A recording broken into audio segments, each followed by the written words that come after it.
HBCU Overdrive is proudly sponsored by WeWorkForEverything.org. At WeWorkForEverything.org, this is for those who are trying to build for a dream with their latest hoodies, t-shirts, long sleeve shirts, and accessories and more. You can have it all here at a reasonable price. Black owned and operated out of the great state of New York. Like I said, get suited and booted. Check it out at WeWorkForEverything.org. Peace.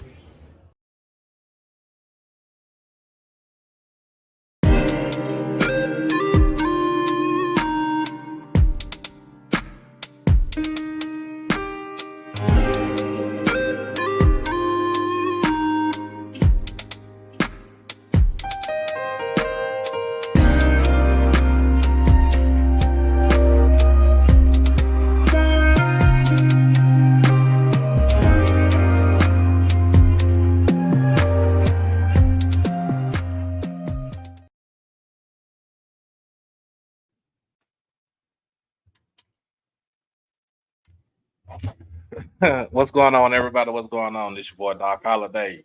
We are back with another HBCU tonight. This is episode 40.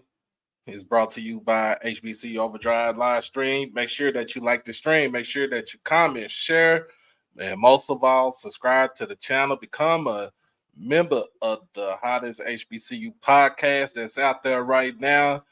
Again, like I said, I'm your boy Doc Holiday. I'm the voice of HBCU culture. And you already see what the title is. Crank up that boom box. I wish I had some music right here, but I ain't got none because I ain't trying to get copyrighted. But but we got some people that's coming in. Man, got my boy Lauderdale, Big Lauderdale coming in right now. Said getting off of work.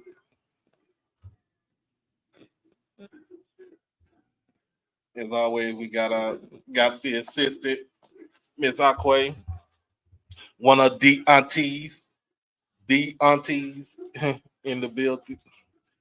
Y'all have to excuse me.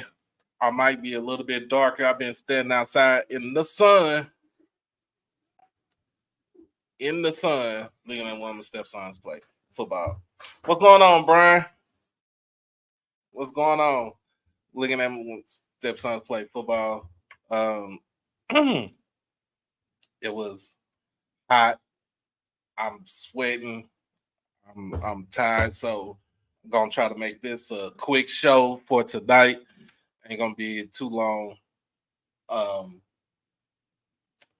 So I can eat and try to get some other things done because that sun took me out, y'all. The sun took me out. See who else we got up in here. What's going on? What's going on? Big Cat Harris up in here from Memphis. Alum. Yes, sir. Yes, sir. What's going on, man? What is going on?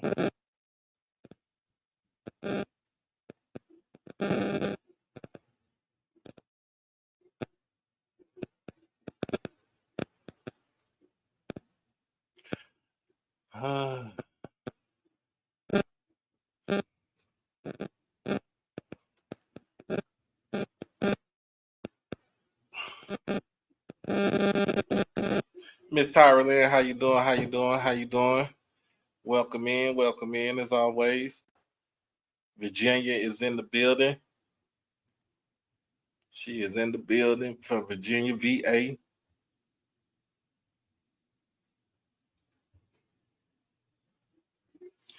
But yeah, look, just a little small recap because I didn't do any show on Monday or yesterday. Since I did a show on Sunday, I did 2 shows on Sunday, so this counts as my one weekly show. But so things I want to get out, man. Thank you, man. Thank you. I appreciate you. Some things I want to get out, and it was brought to me by some people, my coalition. That's what I like to call them. My coalition, DRTs. Um, um, there was good football that was played over the weekend, starting on Thursday, ended on Monday. Um, you already know I'm a Jack State alum through and through, but we took an L from FAMU from those legless lizards as always. But I want to say this, and I just want to be very clear. We can be fans of our universities. We could be fans of the teams that we cheer for. We could be fans of the players of these teams. What I will not tolerate, what I will not allow is going overboard with the fandom and going after these student athletes.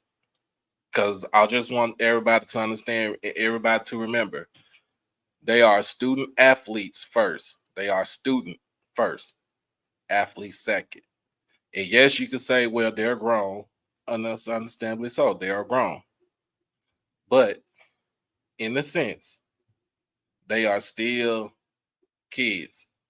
If you old enough to be their dad or their mom or their grandma or their grandfather or whatever, it ain't our place to go up under their Instagram or their Twitter and harass these kids. It's none of that. Once you go there, I have no respect for you. I have no type of respect for you. I won't even kick it with you. I won't even holler at you. Um, I won't even, you know what I'm saying? I won't even acknowledge you. I'm like I'll be like Roman Reigns. I won't acknowledge you. Um, so always, you know what I'm saying? When we just like we at a football game, when we out in public, let's also have decorum when we talk to these student athletes. And I know some of them, they interact with us and we treat them like they family and stuff like that. But once it gets to personal, I have no regards for you whatsoever. I have none. Can't do it. Won't do it. I won't be able. Nah, I won't even. Can't even do it like that.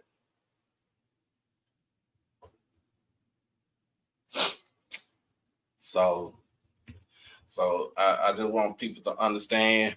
I just want people to understand, like, um, just this is a kid's game.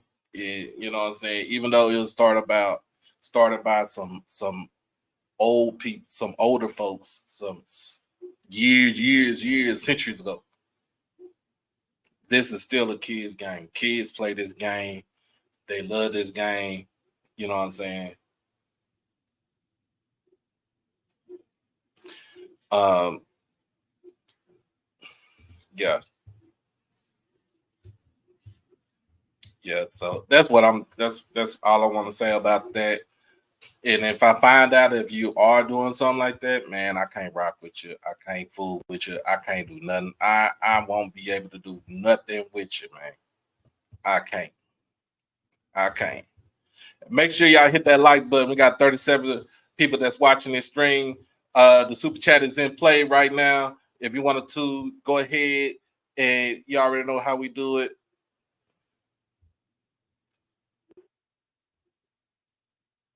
Be at Mike checking in. I got something to say about them benevolent bears of Morgan State. All right, man. Make sure. Look. Y'all already know how we do. What up, Trav? What up, Trav? Y'all already know how we do. Make sure that you follow you become a subscriber here on YouTube. Also follow me on Instagram and on Twitter, both at HBCU_overdrive. You will catch me on there. You'll more than likely catch me on Twitter more than you'll catch me on Instagram. But like I said, I'm trying to get my Instagram stuff up. Trying to get more on Instagram too. Also, you want to become an exclusive member. All you have to do just jump out of the chat, hit the join button. We got 2 tiers. We got purple and we got blue. Each time that you become a member, you become an exclusive family member. Uh, your donation, your contribution goes back towards the channel or goes towards an initiative that we have that we will have going on at this at the time. And like I said, last week was our last week of donating to child speech impediment. So pretty much I will be sending in some, the donations in pretty soon. So if you still want to go ahead and donate to the cause, you can go donate to the cause. All you have to do, just like I said, send via Cash App, HBCU Overdrive. So basically, that's what we do. That's how we do it. If you just want to send for the initiative, you just want to send just because of to donate to the channel so we could get new equipment, different places we want to go to, just different events. You could go ahead and send it to the Cash App, and you will get your shout out via on the show. All right. So we got a good look. We got a good day. We got a good show coming for you tonight. It's Wednesday night. You already know what it is. Pump it or dump it. We talking about the BoomBox Classic, Southern, Jackson State, down in Baton Rouge.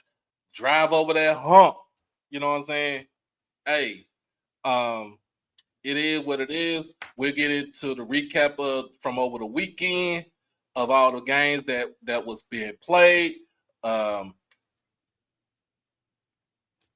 And we'll talk about the matchup. Like I said, we'll talk about the matchup this weekend for Jackson State versus Southern. That is one of our game. That is one of my games of the week.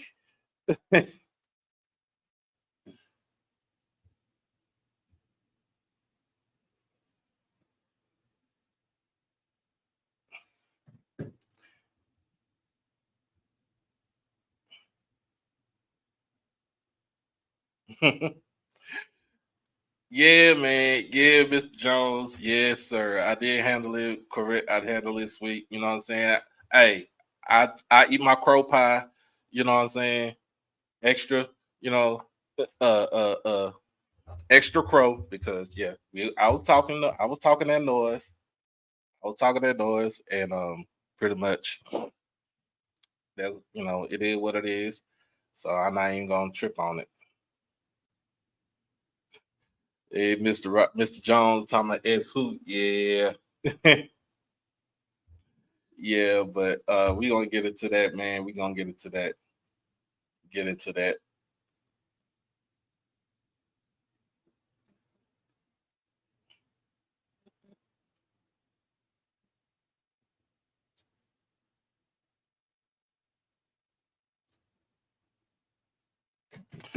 We gonna get into that just a second, man. We get into that just a second. So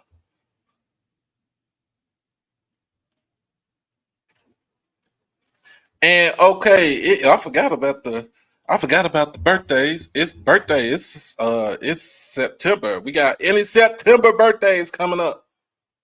Any September birthday that's here, man. Let me know if you got a birthday. I want to say a shout out to my younger cousin, Floyd Smith Jr. He celebrated his 27th birthday over Labor Day weekend. You know what I'm saying? Big ups to my little cousin all day, every day. So we got any September birthdays, let me know. Hit me up. Hit me up. Anyway, anyway. So let's get back. So let's get into it. So we got We got all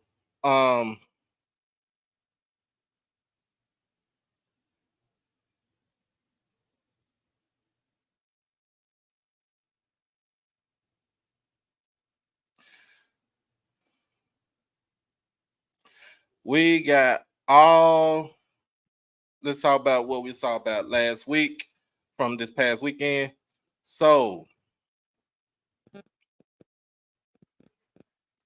like I said, over in the MEAC, we're gonna start in the MEAC. In the MEAC from last week, week one, we had Howard taking on Eastern Michigan last week. Over the weekend, they took an L 33-23. This game was competitive all the way up until the middle of the fourth quarter, and then the wheels kind of started to fall off for Howard. In this game, we have, Quentin Williams was 16 of 33, so he was a little bit under 50%, 194 yards, 2 touchdowns. Surprisingly, no interceptions. Eden James, 9 carries and 96 yards, with an average of 10.7 yards per carry. Howard, as a unit, ran the ball for 200 yards, 204 yards. So they almost had 400 yards of total offense.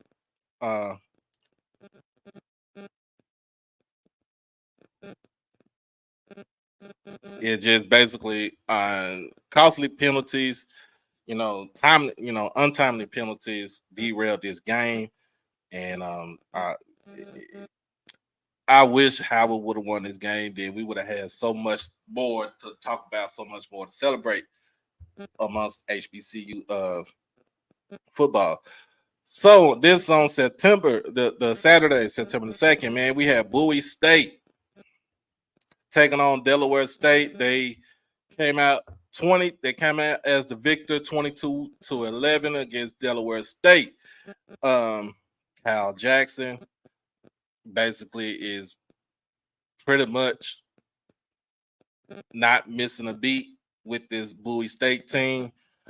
We got Amir Jenkins. This is a new quarterback, 18 of 25, 247 yards passing. So they almost had 300 yards of total offense. Delaware State, they still having issues as far as trying to find who their quarterback is and trying to muster up an offense. They only averaged out. They only pretty much overall. Overall offensive total was 196 yards of total offense and 1 touchdown. Lee Ho has a task at hand, and basically he's trying to make sure that the wheels don't fall off in Dover. Another upset this weekend was Virginia State taking on Norfolk State. Virginia State with the big victory over Norfolk, this is a rivalry game also, 33-24. Coach Henry Frazier, formerly of Prairie View, he is having his team on full throttle. Virginia State rushed as a team for over 315 yards. Combined with the 2 quarterbacks, 171 yards passing, 1 touchdown in the air, 3 on the ground. Also,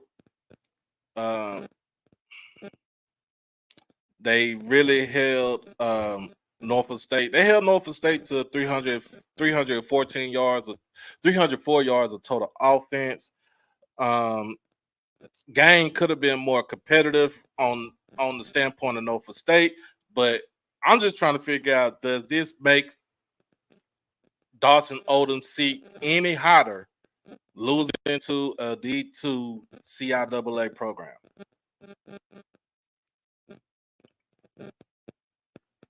So, don't know. Of course, North Carolina Central rivalry game against Winston-Salem. They come out with the 26-point victory, 47-21. Davius Richard, you know what I'm saying, up to his old tricks. 15 to 22, 236, 3 touchdowns, 1 interception. He also had 42 yards on the ground with another touchdown, so 4 touchdowns in total. Um, Central gained over 450 yards of total offense.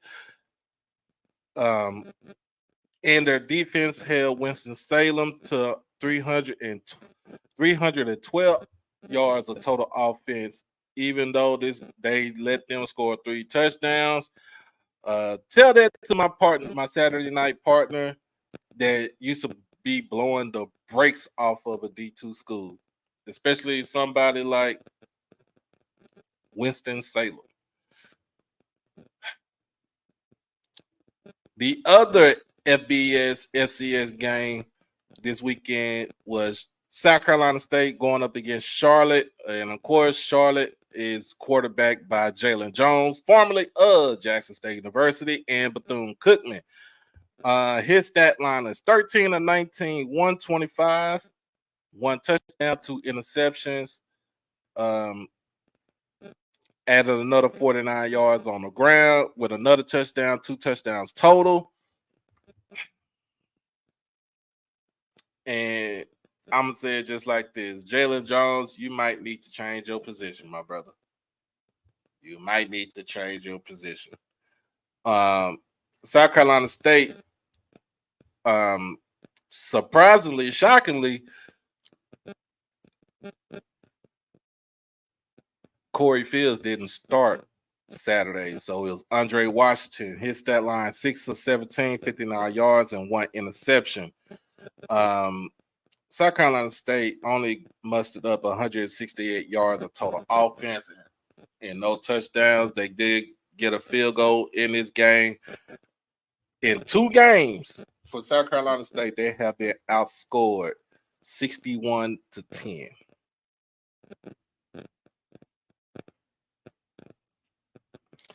They have been outscored 61 to 10. And I don't think this is the type of farewell tour that Buddy Pugh wants to have on his resume. So it's all what it is. It is what it is. And for the shocker of the weekend, Morgan State defeats the Richmond Spiders. The 18th ranked Richmond Spiders, 17 to 10. Oh my goodness. Between the two quarterbacks, they were 7 to 13, 99 yards, and 1 interception. They also ran as a team for 114 yards, so with 213 yards of total offense with 2 touchdowns on the ground. But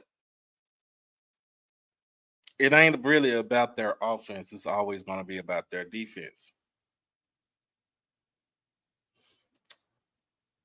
The defense held Richmond to 264 yards of total offense and only 1 touchdown. They gave up field goal, but they also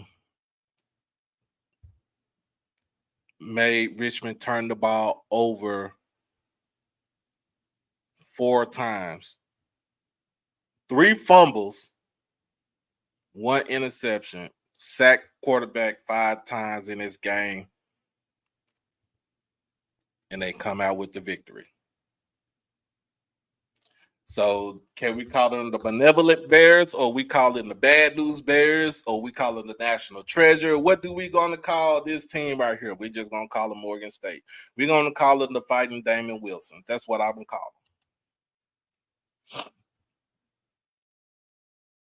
That's what I'm gonna call them. I'm gonna call them the Fighting Damon Wilsons. Morgan State actually goes up to Akron, home of King James, LeBron James, to play University of Akron this weekend. I hope they beat them. I hope they beat them. And yeah, my y'all defense is good. Y'all defense is second to none. I just wish that y'all did have a way to y'all did have a way to score at least 21 or 28 points. Yeah. So this weekend for this Saturday, Delaware State goes to West Point to play the Black Knights Army. That's an 11 o'clock game that will be on CBS Sports Network. Um, down in Atlanta again over at Bobby Dodd Stadium. South Carolina State takes on Georgia Tech at 12 o'clock. That's on ESPN Plus or also on the ACC Network Extra. Morgan State, like I said, Morgan State goes to Akron, take on the Zips of Akron. That's a 5 o'clock kickoff. And that big game will be on ESPN Plus. The Battle of the Bay, Norfolk State versus Hampton. That is a 5 o'clock kickoff from Hampton, Virginia. Howard, Morehouse takes on Howard. I think that game is at the Meadowlands, if I'm not mistaken. That is a 6 o'clock game on ESPN Plus, and North Carolina Central and North Carolina A&T renew that rivalry this year again. That is at 6 o'clock p.m. Give me 1 second, y'all.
HBCU Overdrive is proudly sponsored by WeWorkForEverything.org.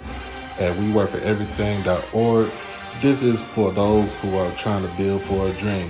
With their latest hoodies, t-shirts, long sleeve shirts, and accessories and more, you can have it all here at a reasonable price. Black owned and operated out of the great state of New York. Like I said, get suited and booted. Check it out at WeWorkForEverything.org. Peace.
Sorry about that, y'all. Took me so long. I'm back. I'm back. So, um, let's get it to the SWAC. Get to the SWAC standings. Like again, we get into these scores from the SWAC. On Thursday, August the 31st, Tulsa takes on Arkansas Pine Bluff. They come out with the 35-point victory over Pine Bluff, 42-7. Bethune took on Memphis. In Memphis, the score ended up being 56-14 in favor of Memphis, University of Memphis. All I say is get your money, come on, go back home. Chicago Football Classic, Mississippi Valley State took on Central State out of the SIAC. Central State comes out with the 3-point victory over Mississippi Valley, 24-21. Also, one Labor Day Classic. You had Alabama State take on Southern. Alabama State came in with their chairs in hand and took out the Jaguars of Southern University 14-10. In Nashville, Vanderbilt took on Alabama A&M, come out with a 34-point victory, 47-13 against A&M. Down there in Hattiesburg, Mississippi, from the University of Stealing Money. University of Stealing Money comes out with the victory against Alcorn 40-14. And I got some stuff to say about that. And then the nightcap on Saturday, the other Labor Day Classic, Prairie View took on Texas Southern down in Houston. Prairie View ekes out the win in overtime, 37-34. And last but not least, on September 3rd, we already know what happened. We saw it. Everybody saw it with their own two eyes. FAMU defeats my beloved Jackson State Tigers 28-10 in the Orange Blossom Classic. Now, for this week's games in the SWAC, Alcorn comes to Nacogdoches to take on Stephen F. Austin down in Nacogdoches, 6 o'clock kickoff at ESPN Plus. Jackson State and Southern, like I said, it's the BoomBox Classic this weekend. That's at 6 o'clock also on ESPN Plus. Toledo takes on Texas Southern in Ohio. That's a 2:30 kickoff game. That's on ESPN Plus. Bethune-Cookman have Savannah State travel down to Daytona. That's a 3 o'clock kickoff on Saturday. Rivalry game right here, Miles versus Alabama State in Montgomery, as always. 5 o'clock kickoff from Montgomery, Alabama. In Tampa, Florida, FAMU goes down to Tampa, takes on University of South Florida. That's a 6 o'clock kickoff. That is on ESPN Plus. Lane College from Tennessee goes to Alabama A&M in Huntsville for a 6 o'clock kickoff against the Bulldogs. This is the new Southern Heritage Classic. Pine Bluff goes up against Tennessee State. That's at 6 o'clock, live from Memphis. Abilene Christian goes down to Prairie View to take on the Panthers of Prairie View. This game will be starting at 6 o'clock also. And then the nightcap for the SWAC will be Grambling versus LSU from Tiger Stadium in Baton Rouge. This is a 6:30 kickoff, and this is on ESPN Plus.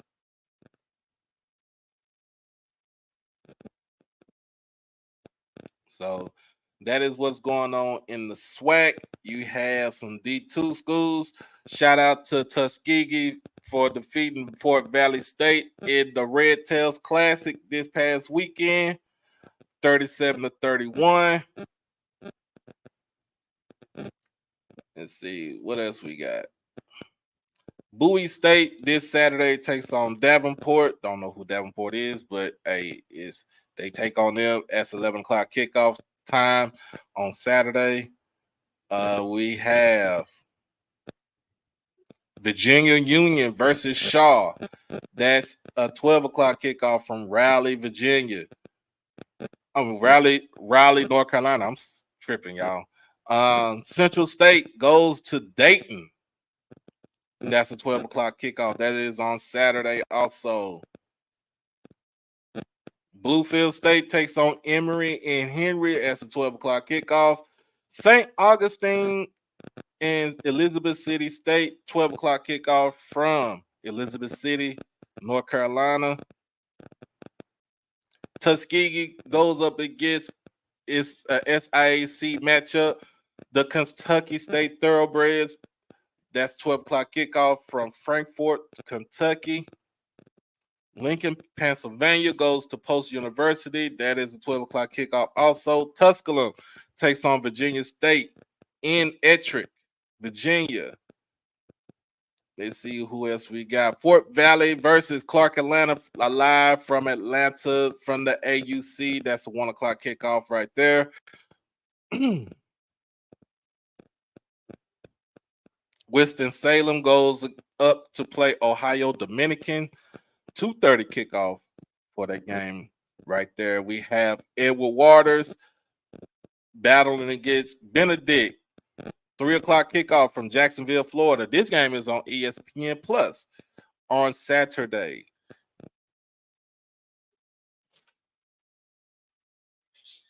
West Virginia State takes on UNC Pembroke. That is a 5 o'clock kickoff right there. We have Valdosta State going up against Albany State, live from Albany, Georgia, 5 o'clock kickoff. We also have Livingstone going to Catawba, 5 o'clock kickoff there. Columbus State takes on Allen University, 5 o'clock kickoff from Columbia, South Carolina.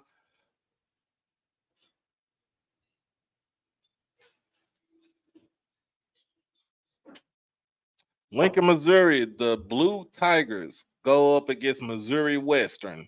6 o'clock kickoff. That's Saturday also. Let's see. And that's it. That's it for our D2 schools right there. Make sure y'all go ahead and support the smaller schools too. Make sure y'all support the smaller schools. All right, man. Look, we gonna get into it.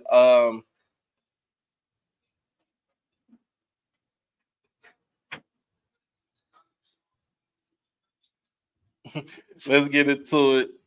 Let's get into it. It's the BoomBox Classic coming up this Saturday, live from Baton Rouge, Louisiana, at 6 o'clock. Jackson State coming in to the game at 1-1, going up against Southern University, who is taking on this is their second game, with their only loss right now to Alabama State.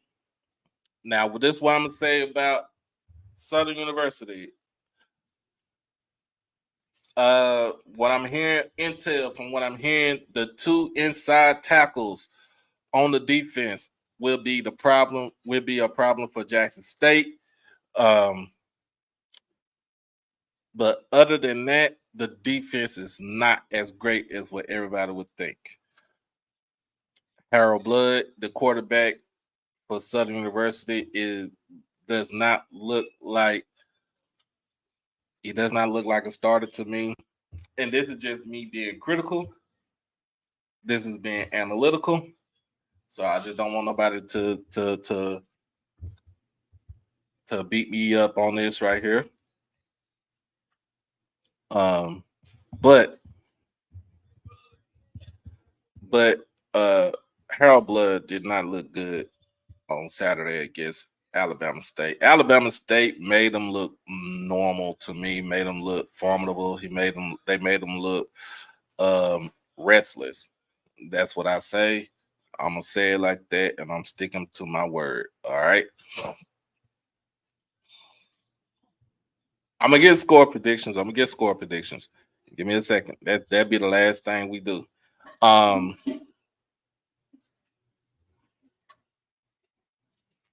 Jackson State's issue is the offensive line. Jackson State's issue is the offensive line. The offensive line was horrendous on Sunday. I'm gonna just be 100 with everybody. The offensive line, especially the left side of the offensive line, was horrendous on Sunday.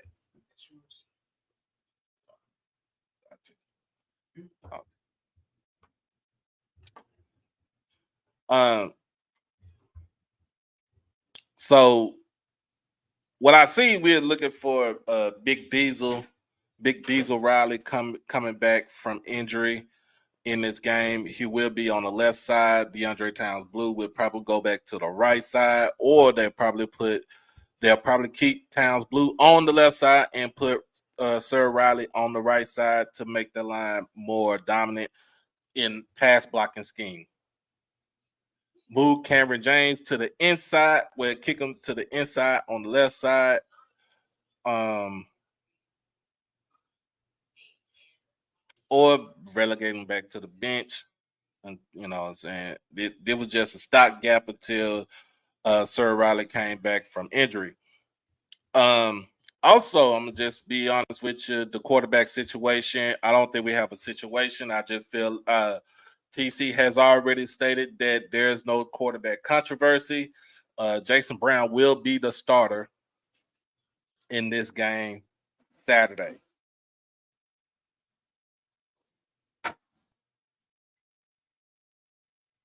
So the game this Saturday, the starter will be Jason Brown. Zy McDonald will be on alert just in case anything happens to Mr. Brown, as always. Um, we I will say this, we are missing JD Martin in the running game. He provides explosiveness, and also he provides pass catching ability out of the backfield. um that is what is sorely needed for this offense to go. But I think, if I'm not mistaken, there is going to be another name that's going to be coming back on the offensive end, which will be Seven McGee. Hopefully, he makes his debut on this Saturday in one of the biggest rivalries in Black college football. So, so you have we have Seven McGee coming back.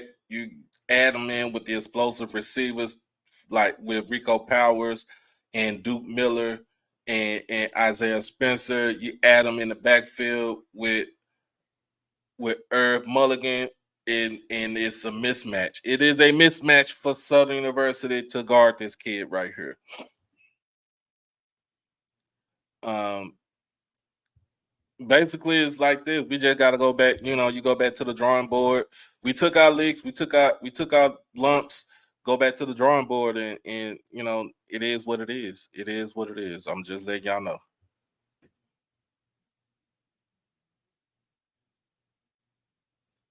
What's going on, Jess? um so I really gonna do, like I said, I'm gonna do my score prediction at the end. But but um I am going to say this though. Like I said, this is Southern Week. It is, when you go down to Baton Rouge, it is a hostile environment in Mumford Stadium. Um, I don't see this game to be. It might be high scoring on one end. Um, look for it to be ugly on the defensive side of the ball.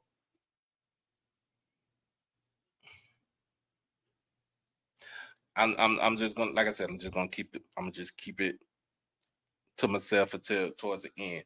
But anyway, man. Anyway, I want to get into this right here. Y'all know what time it is. It's our favorite time of the show on Wednesday. It is Pump It or Dump It.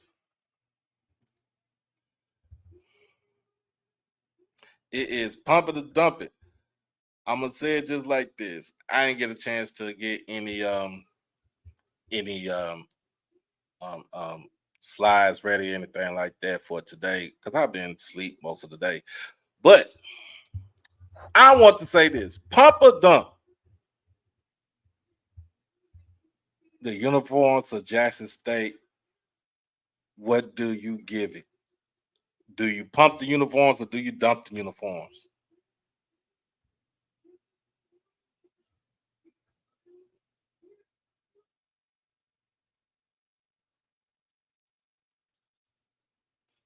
Do you pump Jackson State uniforms from this Sunday, or do you dump them? Just put them in the trash. Don't bring them back out.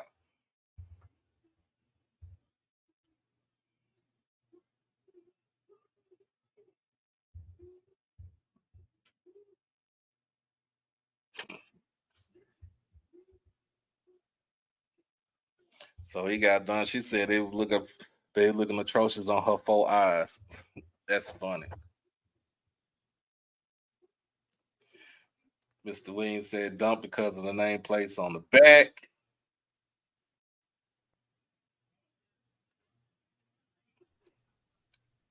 Well, Bishop, I'm just asking. Look, I just asked a question. What's going on, Mr. Ford? Hey, can you hear me? Yes, sir, we can hear you loud and clear. Okay. Yeah, I think this is gonna be a good technology night tonight. All right, all right. So let's see. Let me get this. So we doing my little thing. We was talking about the uniforms, pump the uniforms or dump it. Dump them. They got beat. You know I'm superstitious. They got beat like that. Dump them.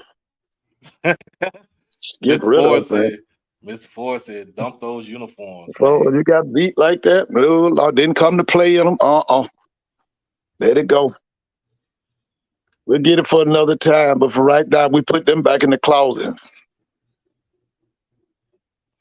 He said we put them back in the closet. Back in the closet, baby. Shoot, that's when I played ball, we were kind of superstitious, man. If you weren't warm with them socks, you keep them socks on. Didn't care how bad they got. Yeah, we would keep them socks on. I'm dying over here, y'all. He said, "Nope, just mm-mm."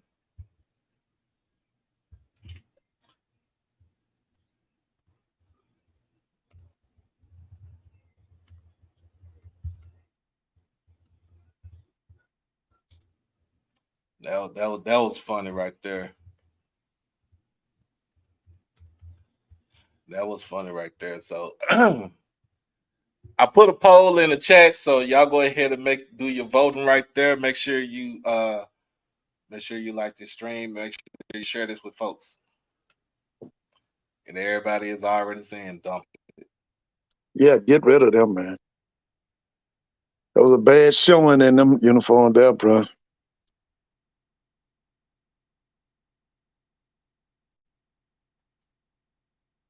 Woo.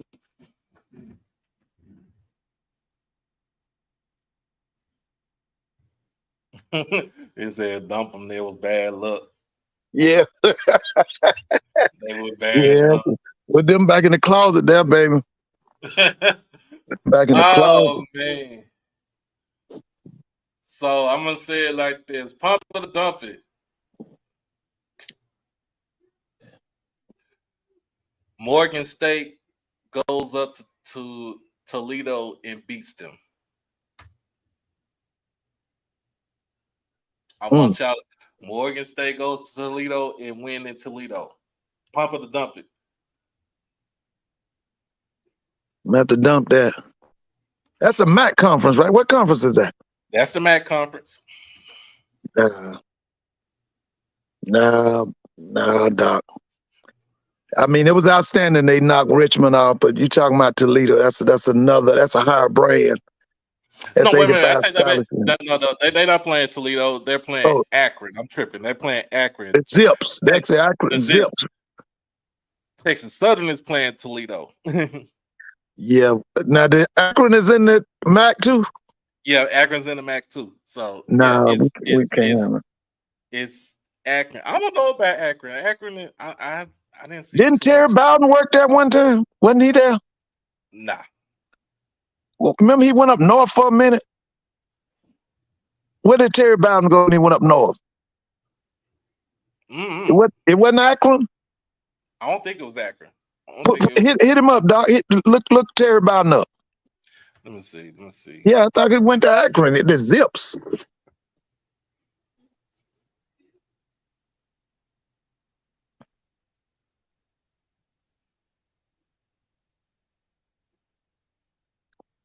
Oh yeah, he did go to Akron. Yeah, You I right. thought I remember he went up north. Yeah, he went up north for a minute. Yeah. No, I don't think. Okay. What kind of record they got? What kind of program they got? I ain't heard from them in years. Uh, let's see, cause I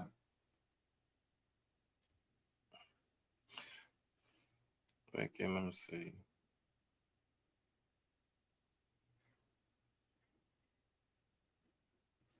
They're 0-1 right now. I think their only loss is to they lost to Temple. How bad was the loss? 24-21. No, but they ain't beating them. No, Morgan ain't beating no Akron. Now They if can they play good. do, now if they do, Yeah, if you do, you can remind me, but I don't want. No, that's 85 scholarships, man. No, doc, that's 85 scholarship. what up, Trav? What's going on? What's good, dog? What's good, everybody? Hey, man. Oh yeah, man. So I say yeah. My boy Lauderdale told me, he keep telling me, man, stop worrying about those uniforms. He's an ex-football player for Jackson State, you know what I'm saying? But you know, he came up under the Big Daddy era, so I Oh yeah. understand where his logic What what comes from. what years was he? What years was he at Jackson? 99 to 03. Okay, so he played for Judge too, didn't he? Yeah. Yeah. Okay. He was at what was his position? I think he was defense. He was on defense line. So he was under Kelly. Who was his DC? Was it Kelly? He played with Rashad Anderson. Them. Yeah. Yeah. I should know him. What you say his name is? Name is Antonio Lauderdale. If I he's still think in I the remember him. Now, he wasn't on the team with Council and let's see, Daniel Lewis and them. I had to He ask him. was okay, cause yeah, I remember when I asked him who was his DC was I think that DB, he was a DB coach in DC. His name was Robert Kelly, wasn't it? Mm. He had Said Rashad position was now. he said position was defensive tackle. Who was y'all? Yeah, who was his Yeah, DC? he said you was right. It was Kelly. Mm-hmm. Yeah, he played with Rashad then, didn't he? Yeah. Yeah, and Cat Mars. Mm-hmm. What about Daniel Lewis? Long he said story now. yeah, he played with Story. Yeah, yeah. I remember them guys. I remember them. We used to see them on wait a minute, was it BT or Fox or somebody used to always bring the game out of Memphis. That's when I would see them guys. Oh, BT. Because we B, was still BT yeah, still take. BT. That's right. I remember them guys. Now he played with Kent. Or did he play with Kent? Yep. He played with Kent. He played with Kent. He played with Mark Washington, played with Yeah, Mark. TC. Who Yeah. who the running backs when he was there? Was it Kent? Was it Dexter Wright and them? Dexter Wright. It wasn't Council. Counselor was later on. Okay. Counselor, what's that other dude's name? Nathaniel is dang. What was his other McLaurin. Yeah, I remember Yeah. him. McLaurin. Mm-hmm. Yeah, I remember him. Yeah. Yeah, he was Y'all on the had team. Doc, remember y'all had a big left-handed quarterback. What that guy was named? That was He was a big left-handed kid because y'all played Grambling on BT or something one Saturday. I remember him. He's a big guy. He's left-handed. I think TC was left-handed, if I'm not mistaken. No, I remember TC. I remember TC because TC played with Pratt, didn't he?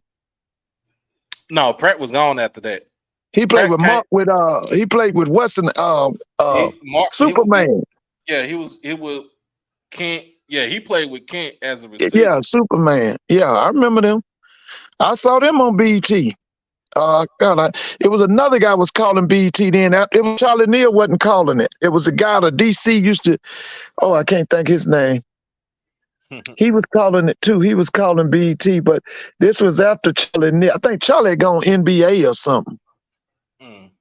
Yeah, because Charlie left BET for a while. Okay. Yeah, and he went in TNT or something like that. Somebody tell you, I think he went TNT because it was him, Craig Sager, and all. And, you remember Craig Sager? Yeah. All them used to work together. Yeah, so he said him and Kent came in together. They came in as freshmen. Oh, he came in with Kent. Okay. Yeah.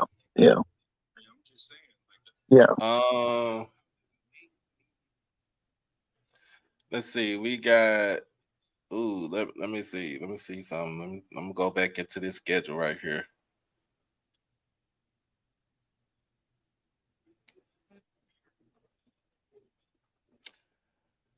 Woo. Pump it or dump it. Alcorn goes to Nacogdoches and beats Stephen F. Austin. No. Mm-mm. I think they No. will. I think they can. Man. What kind of who did Stephen F. Austin play last week?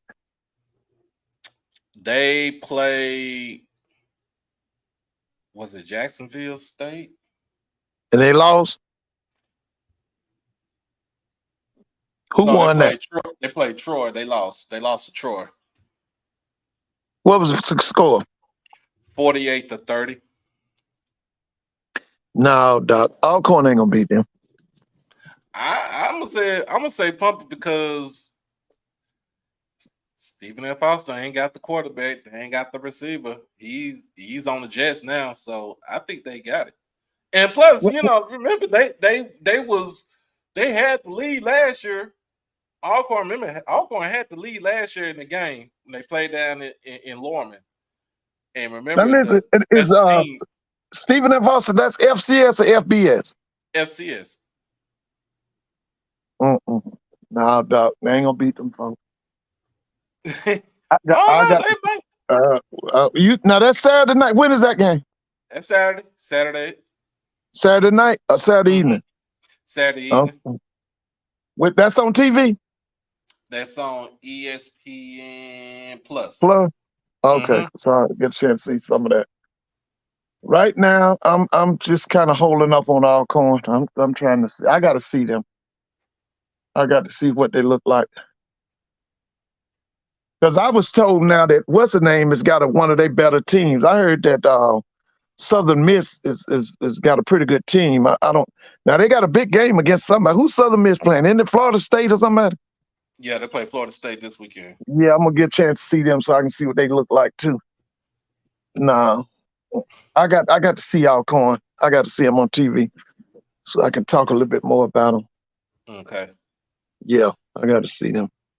That's too much. Well, let me see. I'm take this off right here.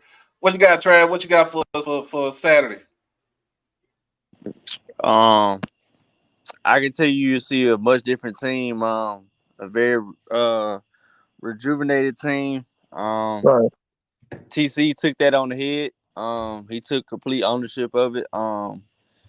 It was I'm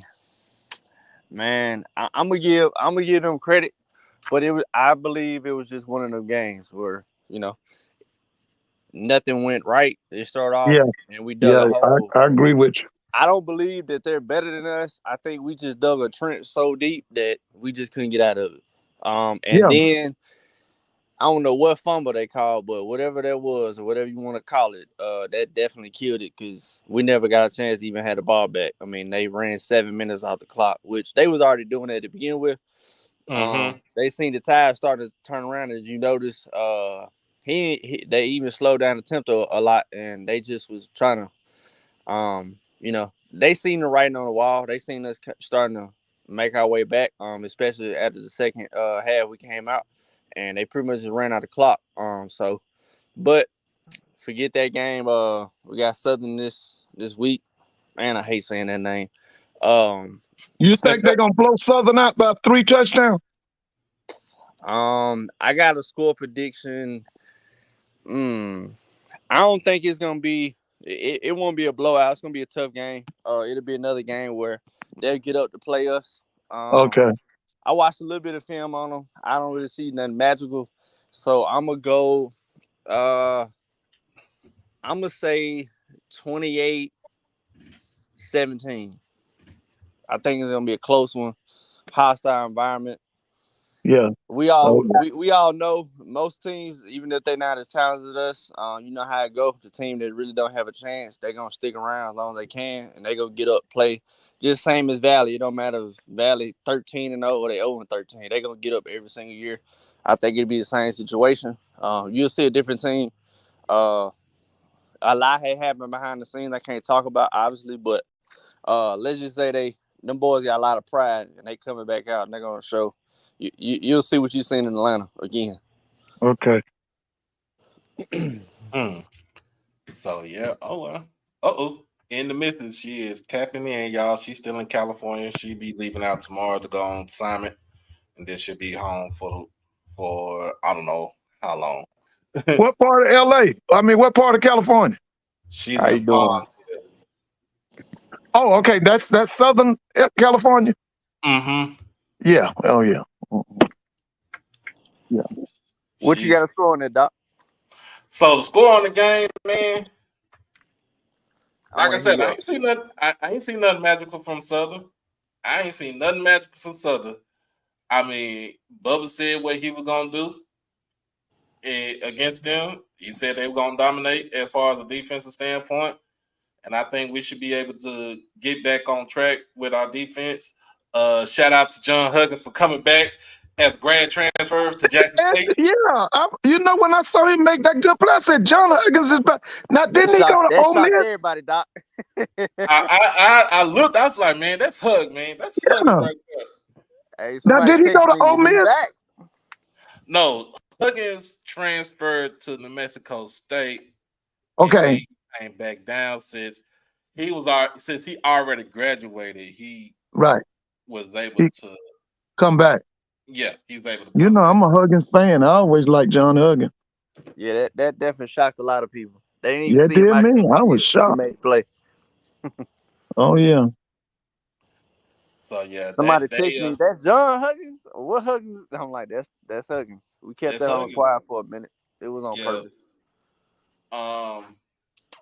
So yeah, defense should be back on track. I just think our defensive line, they was cramping up all weekend. They were cramping up the whole time in the game. Like even though they said it was 89 degrees in Miami, you still got to add in a humidity, and it make it feel like it's 100 on the field. So yeah, Ken even pointed to that. We was talking about the stadium is actually designed for a reason. Obviously, the home team that play there is obviously done for a reason. If you remember last year, they had the opposite side. So this year we ended up having to play in the sun. You could definitely tell it affected because our strength and conditioning is second to none to anybody in the SWAC, and I would say a lot of Power 5 schools, and you can see. Strangely, we had zero cramping, zero players on the field in Atlanta and Florida. It looked like, what you would expect somebody standing on the sideline, getting their asses handed to them for first part of the game, which also, to me, resulted in what you seen in the first half. So if you come out getting shot like that, you're not expecting that. You had that fumble on the field goal with a botch snap, and then you turn around and you got to sit on the sun. That's a mental battle. It's no excuses, but it definitely did play a toll. It had an effect for sure. But yeah, I'm gonna say it like this. Coach Bradley, I hope you're listening. Please, please, please get up out of that 33 stack defense. I do not like that defense. Now, if we had some big defensive ends to take on the double team on the blocks on the tackle guard combination, it would be nice. It would be nice. I can deal with that. But we come on, that we got gashed in that defense in the first half. And they was running the ball on us the whole like dude was getting like at least 4 or 5 yards off the rip. It Running the had ball. natural creases in it. It was popularized by the West Virginia Mountaineers. The reason they ran it was because they had a shortage of defensive linemen, but they had more DBs and linebackers. That's why they ran it. But it's one of the reasons they took the defensive coordinator job when he was at Southern as head coach from Dawson Odoms. He used to run it. Okay. And I remember the guy from Prairie View, Willie Simmons, was head coach. He ate him alive on a homecoming. What was that, 2020, 21? He went into Baton Rouge and beat them on their homecoming. He was running that 33 stack. I've never liked that defense. I've never liked. The better one would go to if you want to do the 3 down lineman, do it with a 2 stand-up defensive end and go 50. You can go 52 or 53 with it. But that 33, no. Yeah. When it got to it, like I think we need to. I know as far as this game goes for this Saturday, I think we need to get back to some more blitzing. Oh yeah, ain't nothing wrong. I love blitzing teams. I know the defense that is very unpopular right now. The reason it's being ran, you had to say, man, I've seen the players in practice. I've seen them up person. I've been seeing it for months. We have the talent to do it. What you saw was, and I'm not going to discredit them. Man, like FAMU, their running back room is huge. Like, one of them guys is like 6'5", 255, 240, something like that. That's a the kid from Nebraska. That's a kid from Nebraska. And another thing that goes into that is he has a natural lean. So as you see our running backs, he has that forward lean. He has a very, I mean, if you look at him, he's an SEC built back. So it's not a popular, but we have the talent to do it. It's just one of them situations. If it works, it looks good. If it doesn't, you look very bad. It's one of them situations. But we have the talent. The linebackers you see in Atlanta, we ran it. The linebackers were filling the gaps. I won't put the player out there who is a reason, but if you go back and watch film, I know I counted over 17 tackles at one particular linebacker, and he got a new one tore into him by the coaches and the leadership of the team, which is a good sign from them as well. It's like I say, so it's one of them things where if you run it, it works, it looks good, but if it doesn't, you look very bad, and you're gonna have to answer to it. But we do have the talent, we do have the linebackers to do it. So, and like I say, get that guy. That's an extremely big guy as far as size wise. And then when you have that forward lean, and you have 3 of those backs that you could put in, one of them you could usually wear down. You could just constantly hit on them, and it affects them. But when you have 3 of those of the same backs, that's very, very tough. So yeah, man. Look, I know there's a couple of teams that run the defense. We run it. I think Alcorn runs their defense. I'm thinking Central runs it. Prairie View, not Prairie View. Texas Southern runs it. And if you think in the FBS, Alabama, they kind of run it in a sense, and TCU and Colorado, they run it. They run defense. You see what happened with them. One couldn't stop the run, the other couldn't stop the pass. So, and then also, Doc, if you remember back to the game, a lot of our DBs was getting killed. They had a great receiver, and he was killing us on it. And so when you revert to that, that was one of them things of we're gonna try to stop the pass and force y'all to run, but they had got it going so well, and that back was just working so well that it just was spaghetti on the wall, and it wasn't working. So when you see our defensive coordinator do that, he's forcing your hand. He wanted to make them actually, he wanted to kill the pass and make them run, but that's basically what they want to do, and they just so happen to have it going that particular game. I think if you play it another 10 out of 10 times, I don't think it nearly goes that way. But like I say, give them credit. They did what they supposed to do. Mm-hmm. Yeah, all right. So I'm gonna say it like this: run the ball. I mean, for Saturday, run the ball heavy. Uh, get back in the tempo. Um, get our tight ends back in the, our tight end play back in the, uh, back into the rotation. Basically just run tempo, tempo, tempo. Defense, man, we just got to blitz. I mean, of course, we got to stop their run, and we got to force Harold Blood to actually become a passer, then become an athlete.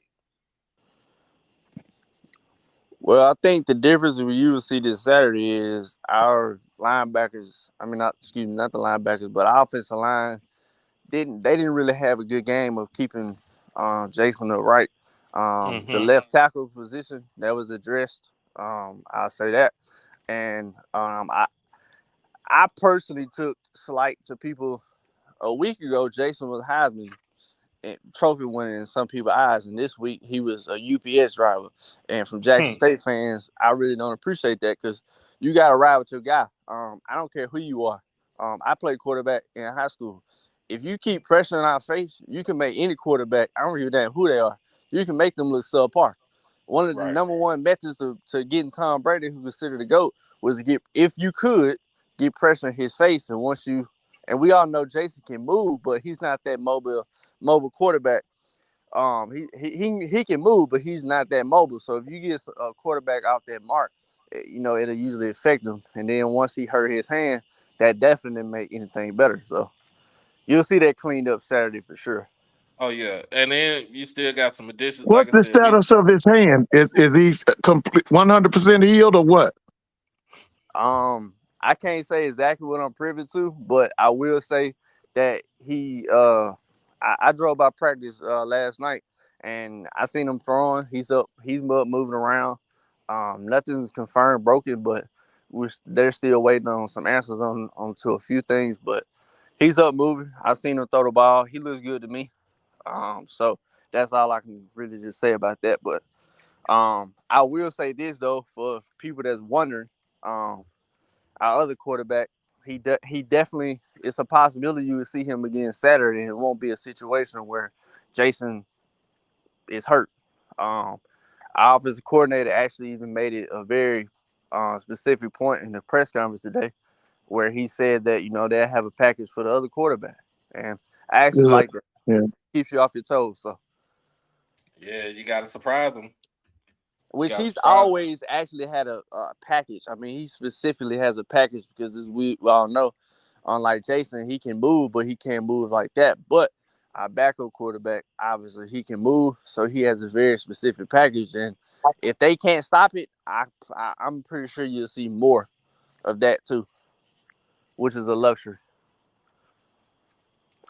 Yeah, and what about the injuries? Because I know we had a couple of more injuries on the team, man, from last week. I'm hearing Jacoby and Morgan is he out for the season or is he a couple of weeks or what? What we looking at with him? I haven't personally been around. I didn't personally see him myself. TC hasn't said anything else about that. You know, it may be a situation where they evaluate them throughout the week. Um, as you all know, I won't say the name, but everybody knows that guy is back. You'll see him this week. One of his main concerns for us is obviously going to be conditioning. Um, as he's just getting up on his feet, he's obviously moving around, but conditioning is going to be a big factor.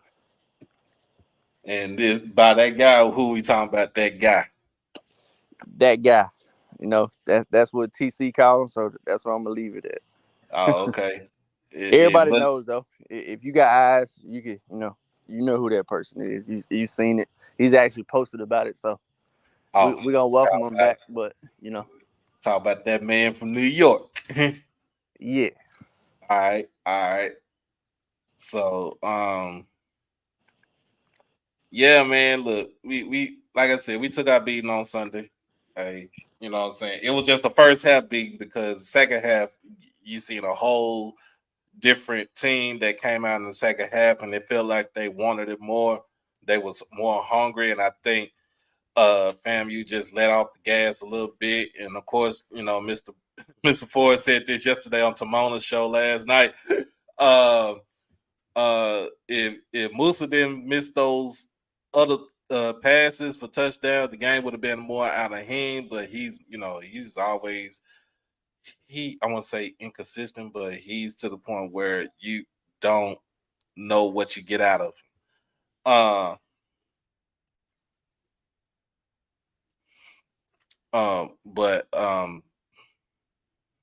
For this weekend, man, like I said, we just got a whole bunch of.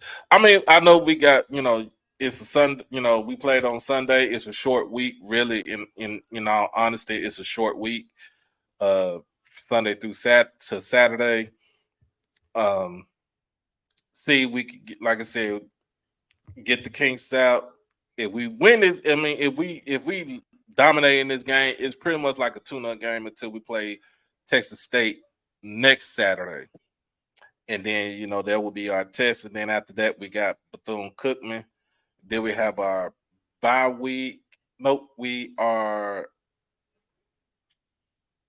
have a bye week, and then we're on the road in Mobile to Alabama, and then we got State for homecoming.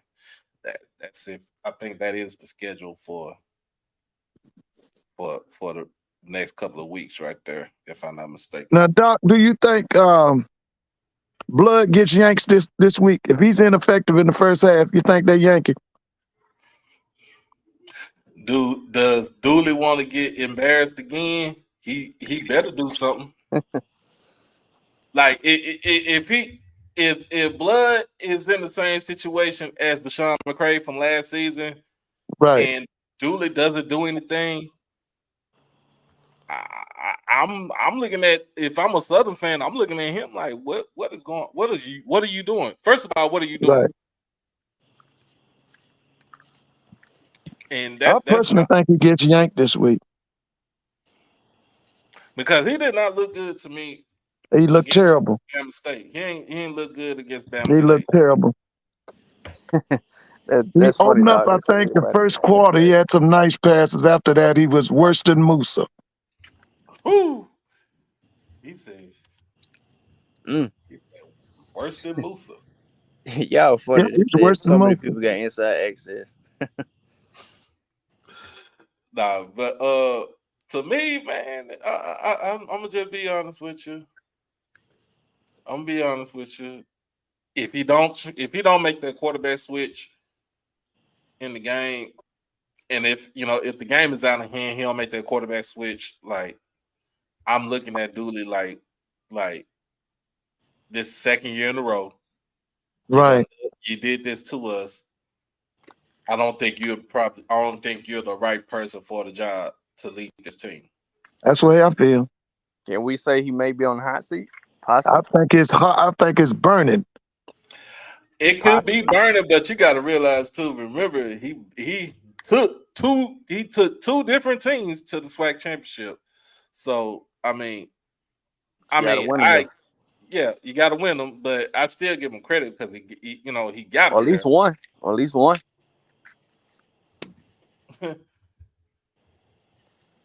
I think this game's gonna be a blowout. I think Jackson's gonna blow them out. I think unless they make a quarterback change, I think that Jackson blows them out by at least 2 to 3 touchdowns. That's gonna be tough there. Yeah. I think just going into a hostile environment, your opponent it's a rivalry game. They're gonna get up for it. So they'll play your half. Yeah. Second half, Jackson will get them. Right. It'll be one of them situations where if you don't, we see that lower tier team playing a higher tier team, and if that higher tier team don't just knock them out the game first half, they'll stick around too long. But if you smash a net with a sledgehammer, it has to be one of them cases. But they definitely gonna get up. They hate us. I mean, Lord, I can't tell you how many DMs I got about last week's game. It's unreal. They act like that's their fucking team from last year. I mean, last week. Hey, Katrin, this ain't no Alcorn hat. This is Braves hat, son. You never all corn than me. No, he didn't. That's my cousin, man. Shoot, this blue, it's red, white, and blue. Come on now. I know. No. No. No. Man, let's see what we got. Said we mistakenly fired Comedy. We were going to the ship every couple of years. Yeah. Mm. Yeah. So, I didn't see too much anything defensive wise from Southern. Other than they held Demetrius Davis to under 200 yards passing, but he was 15 to 21, and he didn't have no turnovers either. Um, so pretty much he was able to kind of stay in the pocket. But from what I'm hearing, that the two interior linemen for Southern is the key for their defense to go. Neutralize that, and you neutralize that, then you can run up the middle, you can run on the side.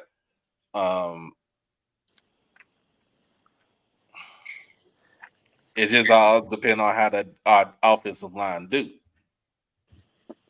I feel like that's gonna be pretty much the strategy all year. Play good defense and try to run the ball on us. Not saying it's gonna work, but I think that's pretty much gonna be the strategy. As the talent at quarterback and the SWAT it's not high a level enough to just have a throwing match. You know, so I think that'll be the strategy all year. Especially Alcorn coming up, they gonna do what they do. They're not gonna get out of that. But it's definitely gonna be a tough game. It's a rivalry, so I don't see it getting out of hand. I see it stretching out a little bit later in the game, but it's definitely gonna be a tough one. It's gonna be an exciting one too. It's a good redemption game. I was telling Ken that too, and so it's what a nice opponent to kick their ass as being Southern after last week. It's gonna be very refreshing, and the kids they got a lot of pride. That they gonna come in with a lot of heart, and you'll definitely see a different team. So we're excited for it for sure. And it's only 200 miles from home, right? How far is Baton Rouge from Jackson? About 120 some miles. Yeah, it's That's about all. it's a little under 3 hours. Woo. So they'll leave on Friday, or they leave Thursday? They'll probably leave. I'm gonna say Friday. That's just my opinion. So they'll spend the night in Baton Rouge Friday night. I believe we left last year Friday. I believe. Okay. I believe. No, I can't remember exactly, but I don't see us going down there. 2-3 days ahead, obviously. So What's going on? it's a short trip. Yeah. So it's only 120 miles between Baton Rouge and I would say about 150, about 145, 150. Man. So that's why the rivalry is so intense. That's not far at all. I think to be exact, don't quote me on this number, but I know for sure it's in the 140s exactly. I don't know if it's in the high 40s or low 40s, but it's exactly 140 some miles. Right. So it's not far. It said 175 miles from Jackson. Is that game sold out? They still say they got a couple of more tickets left. Jack for Jackson? Mm-hmm.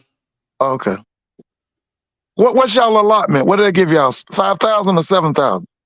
Ain't no telling what they give us. They man, it's no telling. Last year they made us walk 4 miles to the damn stadium. Walk over that hump. Oh yeah. We feel like we was in damn high school. We had to walk in front of the fans, or other people, all the way on their side of the field. They was on some real janky shit last year. It said the game. Miss Brady said the game sold out. What's going on, Uncle Sid? I don't think he can hear me. Yeah, I was told that they had some more tickets. They were sold out on Ticketmaster, but they selling them up, upselling them, buying them from them. Right. which they gonna do that I can't. obviously. I'm gonna be honest with you, man. You know what? I couldn't wait for last week. I'm gonna be honest. I can't wait. I can't wait to Saturday night, man. But we definitely gonna take over in Baton Rouge, not being that we were in Miami. And I seen a lot of Yeah. people talking shit about we didn't travel to Miami. I mean, we did go to Atlanta. So imagine going to Atlanta, turn around, going to Miami, then turn around, going to Baton Rouge, and then have to go Hey, to Texas. That's a lot. hey, Hey, Mr. what Ford, was it? What was the attendance? What was the attendance in Miami? Anybody know? it's like a little bit of over It, 22,000. it About was Well, short. Zoe 22. was right because you know what? Zoe said that. So I'm gonna have to apologize to Zoe. He was right because he said that this summer that game was not going. My thing was you got 1 million black folks in South Florida and you can't get 40,000 at that game. And but you know what? I have to apologize to Zoe because he did say that. But if you really look at the landscape of the classics, it's the attendance Mhm. this year's these classics, Right. they're not as big as what you will see in previous years. Right. Okay. Um, Yeah, because you obviously got to take in mind some of the people that was attending them games last year was just one of them people who was just coming for somebody. It wasn't even a team. It was just for that Oh game. yeah. So, Yeah. um, For the celebrity. yeah, exactly. So it was definitely inflated a little bit, which we all pretty much knew that. But you'll definitely see it's in Baton Rouge that we went in Miami. Shout out to Ken. Ken said you could throw a damn brick up there on our side and wouldn't hit nobody. Yeah. And man, the last game. Yeah, it Oh was yeah. pretty. so my thing is like Chicago Classic didn't pull in number like maybe I think they're like 20,000, something like that. And Coach Wade said he ain't going back to that classic. That man Oh, for said real? he said from the logistics. Yeah, I can hear you. Oh, hey, Mr. Ford. Hey, how you doing? Who else is on here? Travis. Mm-hmm. Hey, Travis. Hey, Doc. Hey, how you doing? What's going on? I Um, just wanted to, before you move to the Chicago Classic, I just wanted to quickly tell this to Mr. Ford. Uh-huh. There's no way that Jackson State, the way our schedule is set up, it was Atlanta, Mhm. Miami, then Baton Rouge, Right. then Texas. Exactly. Normally, Jackson State's games, the you we did go to Miami, but you had Right. a space in there and it was the Southern Heritage Classic, which the Southern Heritage Classic is one of those games where you don't have to necessarily get a hotel. The Memphis area or all of Mississippi area, you can just drive to Memphis and you can go Mhm. the same day. You can go back. Yeah, you can Yeah, go back home. You can go back home the same day. Right. Another game that you can drive and go back the same day is Baton Rouge. Right. Had to pick and choose. And I honestly, I wish I would not have went to Miami. And it's not because we lost, but it was just because the that hurt out of your pocket pockets. cost is whew, Oh man. That yeah. hurt your pockets. Mhm. I They think will I be did the math on it. Don't quote me on this, but I did the math. So once we went to Atlanta, we go to Miami, we turn around, go back to Baton Rouge, turn around, go to Texas. I think it was like 1,700 miles. Like that's a lot. right. It's Especially for not like someone like an and that's alumni that's older than driving. age. That's truck A lot driving. I of said it folks on Ken's thing. a That's lot of truck driving folks miles. gotta like I'll just give you an example. So for Atlanta, I drove to Atlanta. Okay, that's fine. But the hotel I was staying at downtown, they charged me $150. Like it's like an incidental fee.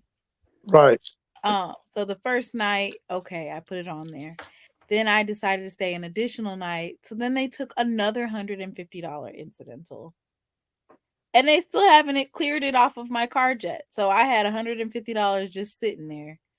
Then when I went to Miami, it's $150 per night that you Right. stay that they swipe off your card. Right. $50 a night for your valet. So that's 3 Mhm. days worth of valet. $47 resort fee per day, not including food. Uh, gas. Gas is $4.50. When I filled back up the truck that we rented, it was $77. Like, Dang. it was very, very expensive. And That actually, sounds like New York. the amount, and that's just, those were just the outside costs that don't even include hotel, flight, and rental car. So my Yeah, point is this: like, when folks, I was going on a tear on Twitter because I'm pointing out, like, North Carolina Central and Winston-Salem State, one of the biggest, I guess it's like an old rivalry that they have.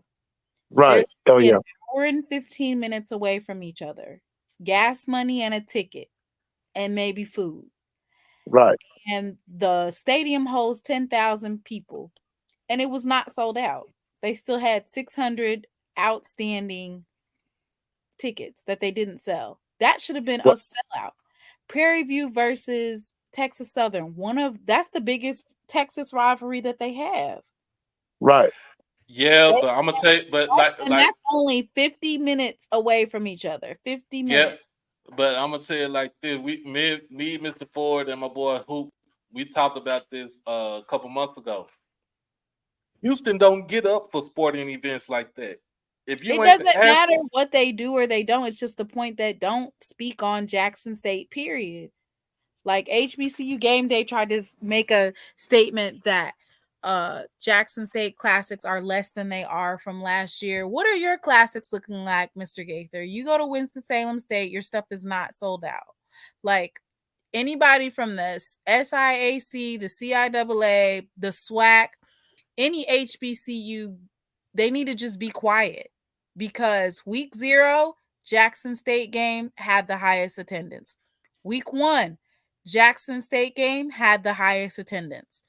The only two classics that have higher attendances, but Jackson State still has more overall through the season, I think it's the Magic City Classic. They usually do 60, 70,000 plus. and the Bayou Right. Classic. And the Bayou Classic. Other than that, y'all need to be quiet, because you guys only have to pay gas money, parking, and have food to go to your different football games, and you guys can't even do that. You guys didn't even sell out, and not 10,000. That's all you had to do was sell out 10,000. Mind you, we're doing double than that in cities like Atlanta and Miami back to back, and you guys are making statements. You all need to just be quiet. Well, let me ask you this now. Didn't y'all sign a contract with the Orange Blossom Classic for the next 2 years or 3 years? I don't know if they did or not. It just depends on the way they line it up. The Bayou class, or not the Bayou, the BoomBox Classic has never been this early, ever. It's never been this early. We usually get Well, a 2 to yeah, 3 week, two to 3 weeks in between before we go to the BoomBox Classic, because usually this would be the Heritage Classic weekend. right. But then too, remember, because we backed up out of the Heritage, we backed up out of the Southern Heritage Classic. This was supposed to be that SWAC Classic, that In Which SWAC I didn't Birmingham? Classic like in either. Birmingham. I didn't like that, because Yeah, now you're taking us all the way to Alabama. Like, right. for real, I'm guessing Jackson State, and of course our AD is going to do that, which is stop getting us into these classics and stop trying to take us all over the world just because you know that Jackson State fans attend or But travel. but but the reason why these classics were started, I mean, because the to me the innovator of the classic was Grambling. Yeah, Grambling, Eddie Robinson. Grambling, Yeah, Eddie Robinson was Eddie a Robinson. traveling barnstorm Right. because That's what he was doing. it was his way of getting the name Grambling out there to the masses. And Right.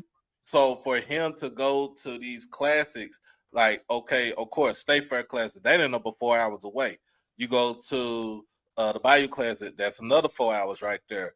You go, you got these different places that you go play, like back in the 60s and the 70s, they played in New York at Yankee Yeah. Stadium. It Yeah. was a big crowd. It was a big game between Yeah. themselves and Morgan State. So that's the reason why we created those classics, were to get our names out there, but then too, so we could actually play in these predominantly white stadiums where they were never going to NFL let us. stadium. Yeah, That they was were never going to let us NFL play stadium. anyway. So Yeah. that's the reason why those classes came about. Now, am I on record to say these classics are pretty much outdated? Yes, they are way out. They are so much outdated. Now you can say with the BoomBox Classic, because we just gave, it's Jack State Southern. We just gave it a name because most of everybody came for the band. I mean, we come to see the football too, but mostly everybody came for the band. So we just came up with a name, and you know what I'm saying. It just get big. It got big because we just had that type of rivalry where look, I don't like you, you don't like me. We only 180 miles from each other. You know what I'm saying? Let's duke it out. That's how it is with us. But with some of these other classes, like I was saying with the Chicago Classic, Mississippi Valley been in there. They've been in that class plenty of time. But Coach Wade said he's never going back there. He said out his own mouth in the interview, he's never going back to Chicago to that classic. He said the logistics was terrible, just the timing and everything. It was terrible. So like with another classic, like just say with the Aggie Eagle Classic, you know what I'm saying, Central versus A&T.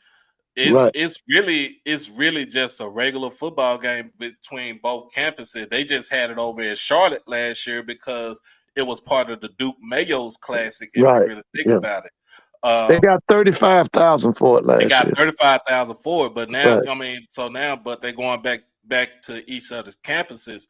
So at A&T, their stadium seats like 20, 24, 20. Yeah, 20. Yeah.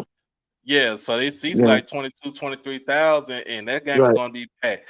And then if you take that to Central Stadium only seats 10,000. Right. So even when they played Winston-Salem last week, they damn near had a sellout in that game right there. If you really think they about damn near, but they didn't. They damn near, but they didn't. It's less than an hour and 15 minutes away. There's no excuse. And you talk about but, there is no but. That's the HBCU defending champions. They're a ranked FCS team. It's a rivalry game. They needed to have been sold out, period. I mean, but you can't say. But here's the thing. But you can't say that because it was only like 600 seats that didn't get 600 tickets that didn't get sold out. I say that? But because the thing about it is that you got you got to understand. Back then, you got older. Like we said, we always gonna have older alumni. They're gonna go to these games. You're gonna have older people that's gonna go to the game, but you still got these younger people that don't give two flying craps about football. They just go there because they homegirl, they homeboys go there. Excuses. I'm not making excuses. Those sound like excuses. No, it's not excuses. That's not an excuse. That's reality. That's the reason why I'm like this. With Texas Southern and Prairie View being only 50 miles away from each other, Prairie View, when I said that Houston does not get up for their sports teams, they don't get up for their sports teams unless they the damn Houston Astros. They don't care. That's the reason why. That's not true because Jackson State played Texas Southern. But guess the reason why I'm gonna pull up that number. I guarantee it was probably more. No, it's not probably. It was more. It was sold out. But guess the reason why it was sold out? Because Dion's name was there. Also, you got to realize too, it was the World Series at that time too, with the Astros playing in town. So you had double the money. You could either go to that game or you go to the World Series. Which one you want to go to? That's the reason why I say when it comes down to that game last year. The fact that you're equating that during the World Series, we played that game. Folks chose to go see Texas Southern and Jackson State during the World Series. They're not even the same two target markets. The point is Jackson State brings the crowd. Jackson State brings the attendance. Dion wasn't here for week 0. We had the highest attendance and viewership in HBCU football. Dion wasn't here for week 1. We had the highest attendance of all HBCU games and the highest viewership. Period. Dion sold separately. He was not included. But in a sense, You're people, discounting. You're I'm not discounting. discounting, but I'm not discounting the team. The team was undefeated. Yes, there is a big alumni base in Houston for Jackson State. Okay, but what I'm saying, this is coming from everybody else. You just not like we said this. I There don't need was you. truth. I There want was you to truth. give me It your was, thoughts, not but everybody. these are my thoughts. These are my thoughts. Dion was the main attraction. They didn't care about the team. They knew the team was gonna blow out Texas Southern. They didn't care about the team. They knew they were gonna blow them out. What I'm saying is he was the headline. That's the reason why the game was sold out last year. Why was the MEAC SWAC challenge sold out this year? Because the reason why they sold that out is because, first of all, Georgia State don't even open up the upper tier. They keep it closed because they wanted to keep it contained. That's the reason why. It was going to be sold out anyway because it's logistics for us. It's 5 hours to Atlanta for Jackson State. It is 5 hours to Atlanta for South Carolina State. Beat up in the middle is easy for us to come together like butt cheeks. And I ain't saying we don't. I'm not saying we I know we traveled before the young. We always travel. But what I'm saying is, for that particular game in Houston last year, was because Dion was the main attraction. He was bringing in an undefeated team. Also, we got sold out this year with the 20,000+. It was sold out because, and we had more attendance than Georgia State usually has anyway. Right, and that's understandable. We have more attendance than they usually have, and the reason for that is because not because of Dion, but because they closed the top tier. No, they close the top tier all the time. That's always been like that. It's so always going to be 24. Why do we sell out week 0 without Dion? We sold out week 0 because we're the only team. We're the only game in town. That's the whole thing. That's the whole thing. We're the only game in town. That's the reason why we sold out. And it's logic, but because who else was playing in Atlanta? Nobody but us. That's what I'm saying. 5 hours from Jackson to Atlanta. 5 hours, 5.5. Well, let's say 5.5 hours from Jackson to Atlanta. Who was coming to see us besides Jackson State and South Carolina State? Anybody else that was in Atlanta? But see, I'm telling you, I'm telling everybody this. As far as when it comes to the classics, we just need to get up out of them. We just need to go back to doing home and home. Unless it's a classic that we know that's going to do some sort of number, just get up out of it. It's outdated. I'm just saying just like that. It's outdated. That's it. And I'm going to agree with you. It's outdated. We just need to go back to doing home and home. We make more money at home than to make, than being in the classic. I'm just saying. So like with what you said with the OBC, you know what I'm saying? We weren't gonna go there. Yeah, we just like you said, we just came from Atlanta, and then now we getting ready to go to Baton Rouge because it's a proximity. We still had more attendance than anybody in HBCU football. So I want to know why do they have excuses for why they weren't sold out for half the amount of fans? Half the amount of fans. I don't know. Maybe bad. Why they don't want to go see? Why they don't want to go see the HBCU? Okay, so how many? So how many people? But see, that's an hour 15-minute drive right there. I mean, that game probably 5 hours versus 1 hour. That's traffic. But you're not getting what I'm saying. That's actually like from north. That's like from South Charlotte to North Charlotte during rush hour. No time whatsoever. But I don't see what I'm just saying. They almost sold the stadium. That stadium seats 10,000. So they almost, but they didn't. Almost doesn't count. Okay, so I mean, I'm put it just like this. I don't care what HBCU game they be talking about. That's on them. They cover more on the MEAC and the CIAA than they do with the SWAC and the SIAC. I mean, they're regionally biased. They cover the SWAC because it's the hottest thing going. It's the hottest thing going, but they're region. but they're There's regionally biased. He's Stephen Gaither, and that's my guy. He He's is from Winston-Salem graduate, he's isn't he? Winston-Salem graduate. He's a North Carolina dude, so he's going to cover what he can cover in his region. That's it. That's the reason Yeah, why. well, it's always been known that the SWAC will always outdraw the MEAC. That's never been an issue. So the issue with Um, me is don't try and downplay Jackson State, and you can't even sell out your own stadium. That's my point. If you can't even clear 10,000 on a rivalry game that's only an hour away, that only takes gas money, be quiet talking about Jackson State and what they did in Atlanta and Miami.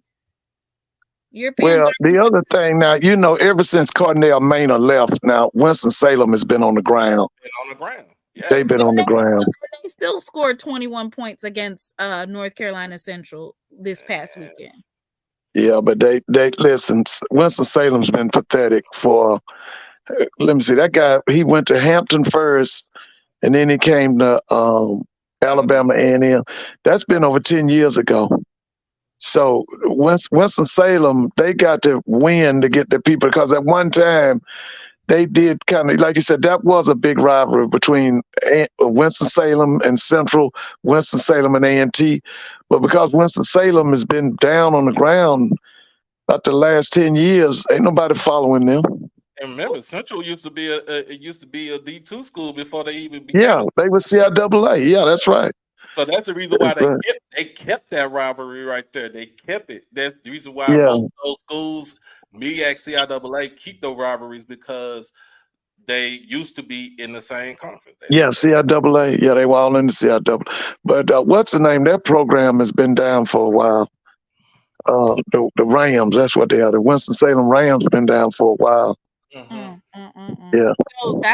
So that's not even a mediocre D2 school. That's a bad football team. But now Maynard had them rolling. The few years he was there, he played for the championship, the Division II championship. We hadn't done. I can't remember what year it was, but we hadn't played. We hadn't had a black college in the Division II championship since 1983, and that was Central State. So he did some things at Central now, because he left Central and went to Hampton. Winston-Salem. Yeah, he left Winston-Salem and went to Hampton. And then he left Hampton and went to Alabama A&M. Well, last year they didn't score at all. This year they scored like over 21 points. So maybe they're better this year. Maybe they're actually better. They were able. Well, we'll see, because like I said, they done been through what, 2 or 3. I'd have to ask somebody. I know Bullware took over after Maynard left. That was a disaster. Then they had the guy that was the NFL defensive back, Robert something. And last year Last year they only had 3,731 people to attend the Winston-Salem versus North Carolina Central game. I told you, they don't draw well in the CI. They don't draw in the MEAC. Better. It looks like they had 3,731 people to attend, and this year they had 9,400. So that's actually a great improvement for them to increase their it's still not a sellout, but it's I guess you're saying that we're not going to see a sellout for these MEAC games. Unless listen, the big dog in the MEAC for years was Florida A&M when it came to attendance. Nobody in the now A&T on the Broadway, they would draw people, but the MEAC didn't really draw people because they played all day games. They would play games at 12, 1, 2, and people didn't come out.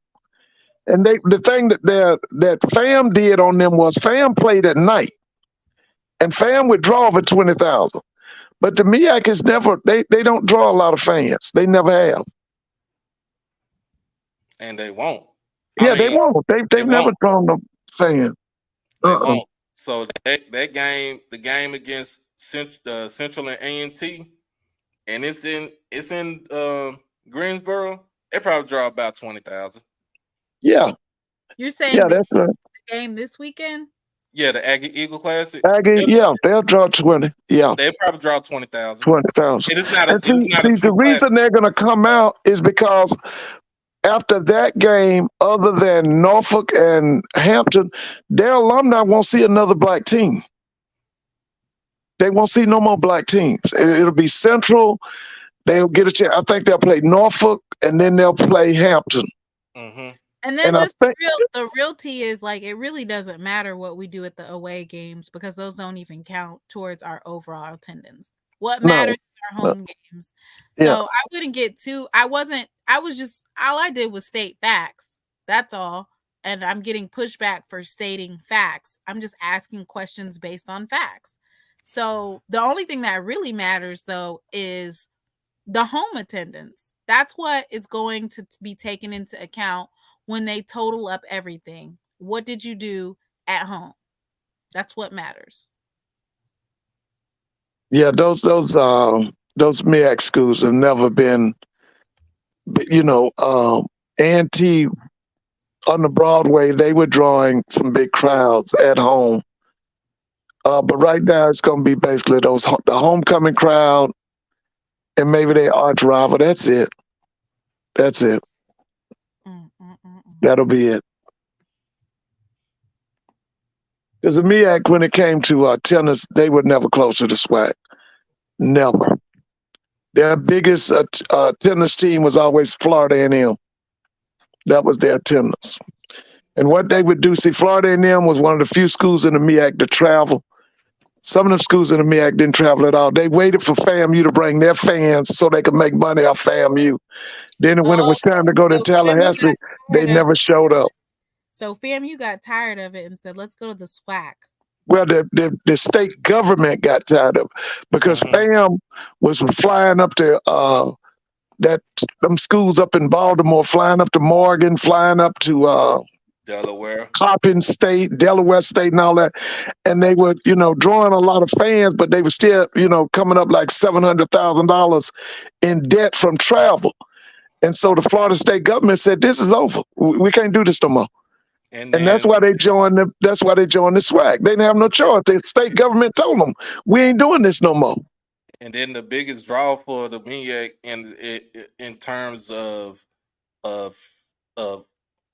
fans was the Florida Classic between them. That was the biggest game. Biggest game in the MEAC. That's the biggest. Off when a SWAC team would come, like when Southern would come, or one of them SWAC teams, or Alabama State would come. That's when they would draw their biggest. Even Tuskegee would come to Tallahassee. It'd be 20,000 plus. Because the MEAC schools are not going to travel. They'll tell you that live. Remember somebody, that your friend, he's going to tell me one night, I'm sitting there in the stadium looking at it.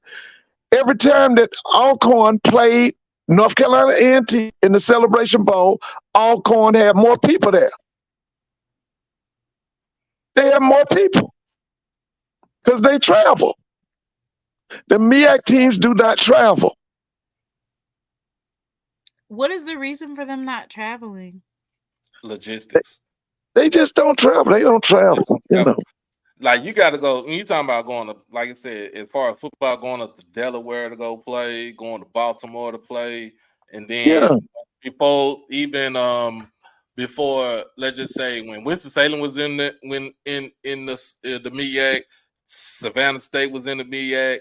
Like Savannah would have to go all the way from North Carolina Central and South Carolina State 4 hours away from each other.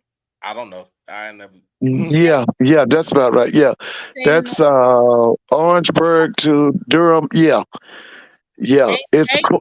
How far is Jackson from Montgomery or Birmingham? Ain't that about the same distance? Nope. No, Jackson's not that far from Birmingham. Yeah, Jackson to Montgomery, like 3 hours, about 3.5 hours. 3.5, so 30 more extra minutes. Yeah. Because it's a nice ride from Orangeburg up to Durham now. That's a nice ride. I don't have my computer in front of me. Montgomery is the same distance as North Carolina Central and South Carolina State. Jackson, Mississippi is 4 hours and 4 minutes from Montgomery, Alabama. Same distance. Well, they don't travel like the SWAC. They don't do that. They never have. Like I told you, the biggest attendance, biggest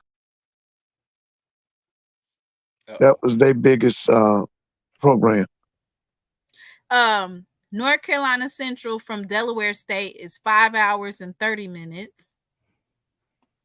5 hours and 30 minutes from each other. Jackson, Mississippi to Atlanta is 5 hours and 41 minutes. So once again, folks just be talking just to be talking. Like if you don't have an excuse, there ain't no logistics. Y'all just not showing up. Period. No, Because they Jackson don't State travel. showed up in Atlanta. Yeah, they don't. I'm telling you, MEAC schools that don't travel, they don't travel. Some people just don't. Some like I said, some people just don't care about. And football. North Carolina A&T got the highest amount of attendance, right? The highest enrollment of students. Some of them just don't care about football. They don't care. They just there. No, they go to the home games and they'll go to home games. That's it. They're not gonna travel. I'm telling you, A&T doesn't travel. They don't. I'm telling you, I went to 3 of them Celebration Bowls, and they were going against Alcorn, and Alcorn had more fans there than A&T. Alcorn had like 3,000 to 4,000 students. A&T had 13,000 plus, and Alcorn had more fans. 3 times. They don't travel in the MEAC.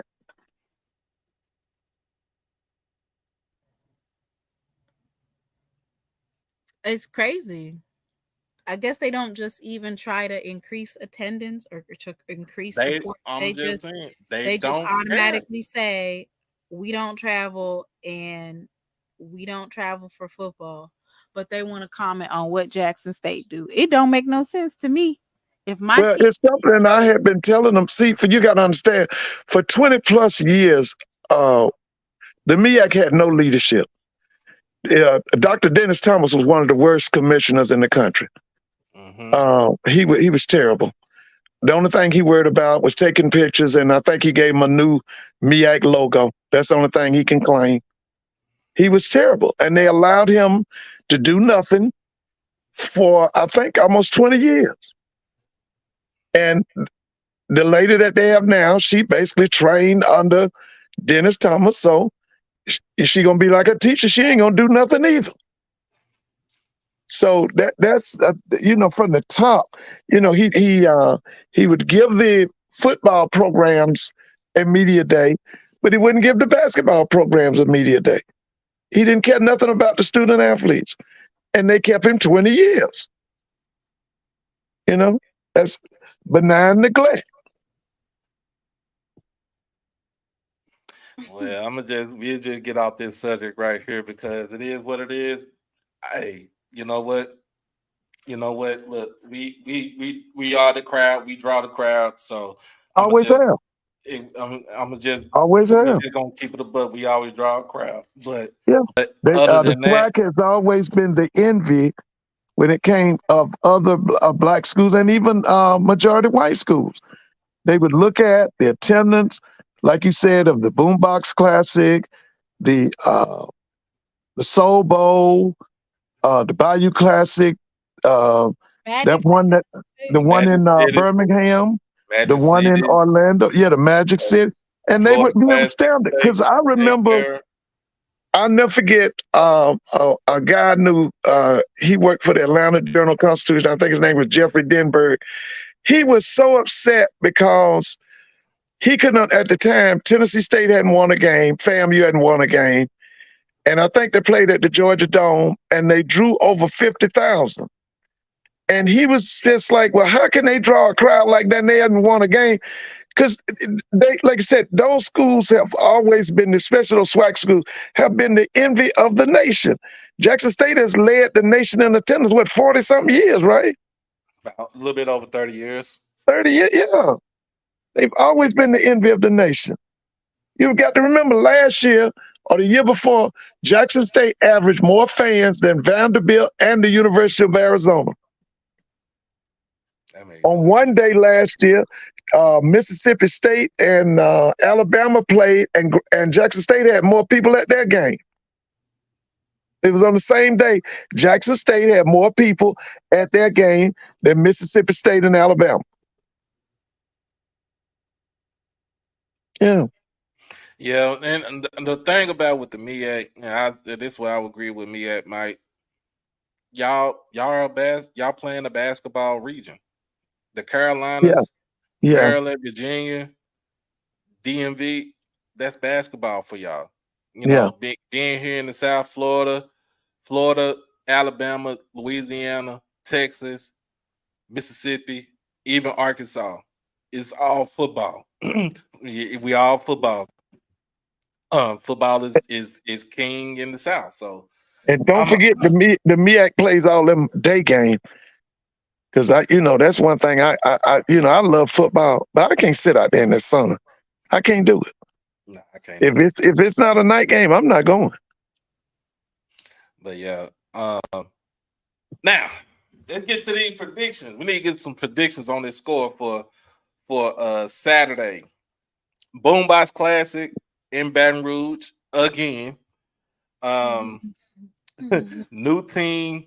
Well, we got some explaining to do about what happened on Sunday, but I think we're getting all the kinks worked out. We should be at full strength by Saturday evening. My score prediction for this game, I would say Jackson State 28, Southern, I'll say Southern 10. Well, I say Jackson State by two. I can't give a score, but Jackson State by 2 touchdowns. I feel like they're gonna switch up the quarterback for this. I don't think that Harold Blood is gonna start on Saturday. Oh, That's he what I've started. been. You He know what I've started. been wanting. I've been wanting to know that. I was going to ask Doc, had he read the Advocate or anything? What's the word in Baton Rouge? Because the day is Wednesday, Wednesday. tomorrow's Thursday. We should know the starting quarterback Thursday. I think Blood gonna be the starting quarterback. Dooley don't change his quarterbacks unless he got he force his hand to. So I think it's gonna I be don't Blood. think his hand was forced after that despicable showing. Nope, because it was just the first game. For Well, him, it's just the I first tell you game. what, if he looks like he did in Montgomery and Baton Rouge, they gonna force Dooley to make a change. I'm telling you, I know him. That's what I would say. Yeah, If the showing like what you saw last week, or even what right. you saw last season, Yeah, they'll force him to make a change. I'm telling you, they'll force them because to make a change. the one thing about them people is Southern, man, they'll worry you to death. They will. They'll make it if he looks terrible. Say the first half, he's gonna get snatched. He's gonna get snatched. I'm telling you, I'm he's gonna get surprised snatched. they didn't snatch him earlier. I mean, No, they'll give technically, him the first half. They'll give him the first half. Technically, kind of because like it was a close game, so he's not gonna snatch from a close game right there. Because in a sense, Southern actually could have won the game on Saturday. The score was only 14-10. Yeah, So they could have came back and won the game, but you know what I'm saying? It Bama State defense made him average. and that's what he is. To me, Blood is not a starter. He's a good guy to have as a backup, but he's not a starter. And I don't know. I don't understand Dooley and these quarterbacks. That boy last year, he wasn't even a quarterback. He was like a wide receiver Yeah, he was a receiver playing quarterback. playing quarterback. This boy here is a backup. I am here with Coach Dooley, the best dressed coach in the SWAC. Oh Lord. you heard that? Yes, I we heard heard it. that. Yes, we heard it, Mr. Simone. Oh, I was Yeah, we heard. I was pulling up my interview that I did with Coach Dooley. Yeah, we heard it. We heard you. The I I'll best tell you what. coach in the Let me tell you SWAC. something. One of the reasons this game is a big game this Saturday night, because if Dooley lays an egg, I'm trying to tell y'all, they will get rid of Dooley before the season is out. What? Yes, they will. First of all, whoa. They See, will. that you think isn't this only his second year? Don't matter. Dang, they're like, you done got Don't your matter. ass put by Dion. Let me tell you something. Lay the egg. If he blows this Jackson game, And then at the 1st of October, FAMU comes down there and embarrass them. And who do they have for homecoming? Do they have a winnable homecoming? Do they have a D2 school for the homecoming? FAMU's on the east though. No, FAM comes to them like October 7th. No, I'm saying they're on the east, so it doesn't No, count. but there's a real nasty rivalry between Southern and FAM that goes back 70 something years. They don't like each other. And I ain't just talking about the football, I'm talking about the bands too. And the people that go to them schools. They don't like each other. Never have. I feel like Coach Simmons knew what was on the line for the FAMU versus Jackson. Oh, he's got an 800-pound gorilla off his back. I feel like he's got an 800-pound gorilla off his back, man. Fine. You talk about playing for your life. Yes.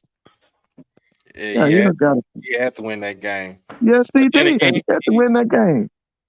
I think all of the coaches are gonna be gunning like that. Like all the players, all the coaches are gonna be gunning for Jackson State. You got to keep your head on the swivel. They play Lincoln University for homecoming. Well, he'll win that. But listen, if he gets embarrassed Saturday night by Jackson, 1st of October, he gets embarrassed by Florida A&M.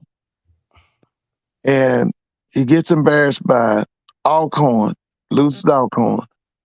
And then Prairie View beats it. I'm telling you, they'll put him on skates. Don't forget, they got Texas Southern also in Baton Rouge. So they got Texas Southern in Baton Rouge. And I told you, he's not beating Grambling this year. He's not beating Grambling this year. I don't think he is. No, he's not beating Grambling. They're going to lose that value. Because it's something about Grambling that I saw this past weekend that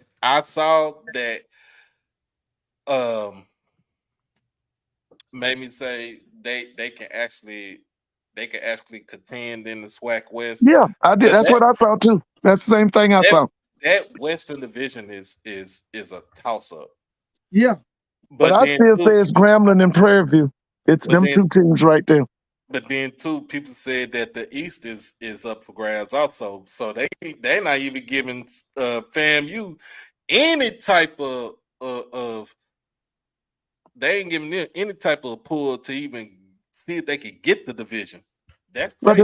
But the thing with FAMU is that poor quarterback play. You can't win championships and your quarterback is C- and all of that. The SWAC is a quarterback conference. Your quarterback got to play in the SWAC. You got to score. And so that's why a lot of people, they want to give it to FAM, but Musa, hey, he got to do better, man.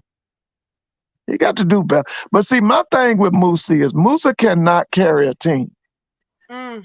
He can't carry a team. Now, what you have to do with Musa is let that running game be established, and then you play action off the running game. But as far as just letting him come in and throw, that's not Musa. He can't carry no team. But you can't win Offensive Player of the Year putting up them stats.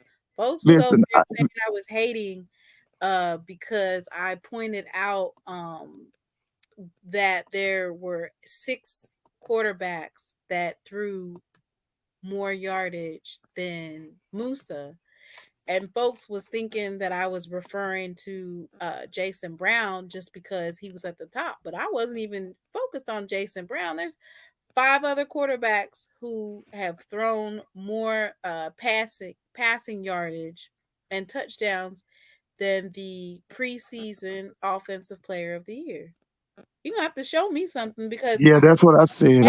When I saw the game Sunday, I said, how could he be preseason Offensive Player of the Year looking like that? What I saw this weekend from at least 2 of these quarterbacks that I saw play, I saw Andrew Body and Trayvon kind of look like actual quarterbacks. Yeah. I saw both of them look like actual quarterbacks. Trayvon used to be a receiver. He's an athlete, to be exact. Yeah. He's an athlete. Yeah. He's an athlete, but he played quarterback in high school. But he played quarterback and receiver in high school. But he's an athlete. But he took command of the team. That what we saw on Saturday for Prairie View, it took them and drove them down the field each time they got the ball back off of a turnover.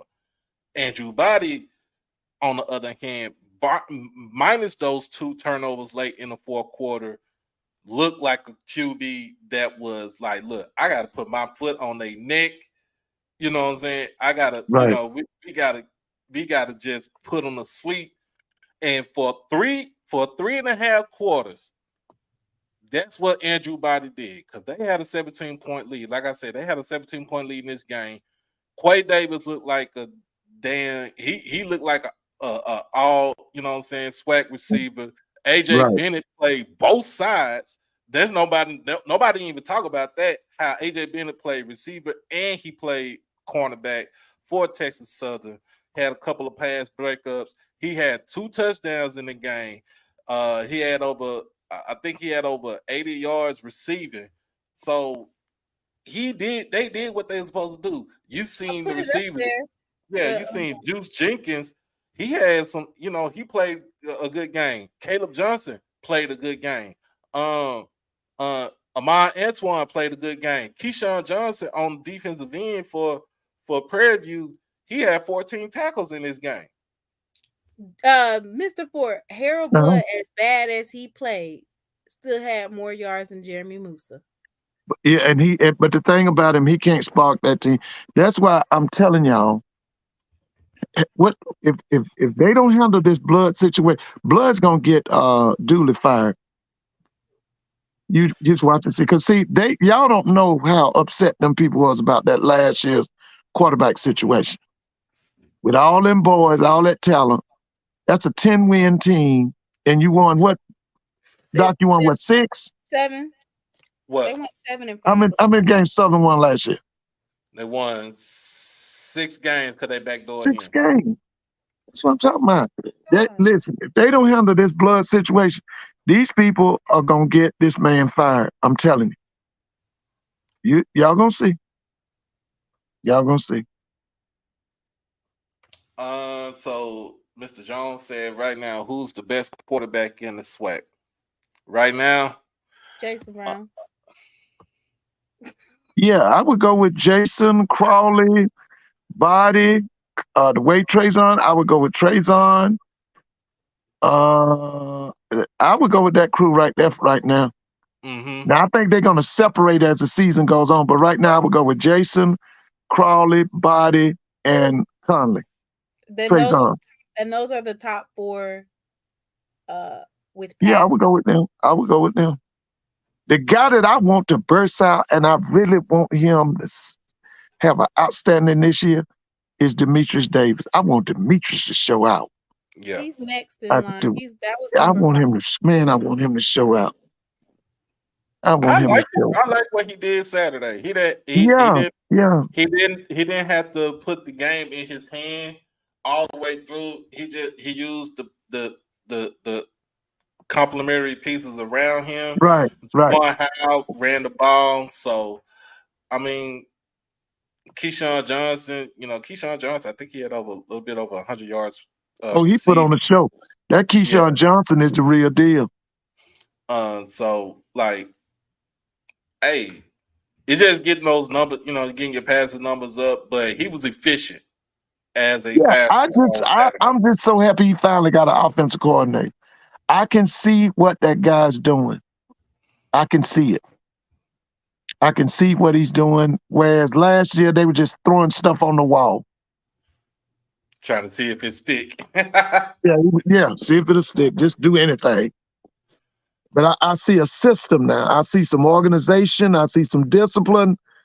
It's a total different ball game offensively. Now they didn't burst out Saturday night, but I'm telling you, I see some things going right in Montgomery.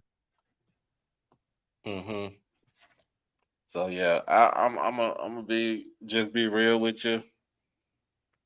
I see us winning by at least 3 touchdowns.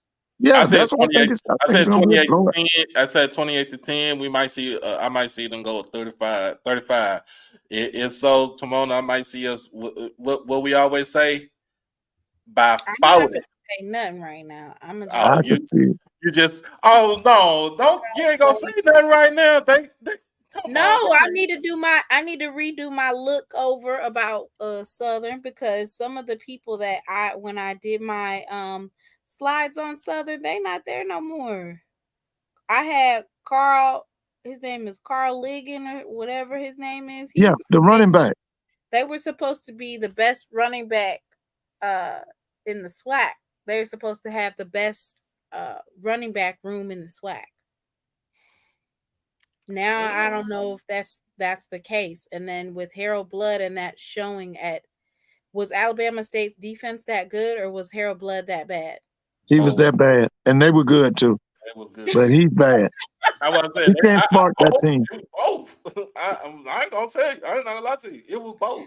Another question mark that I have is: will the offensive line be fixed by Saturday?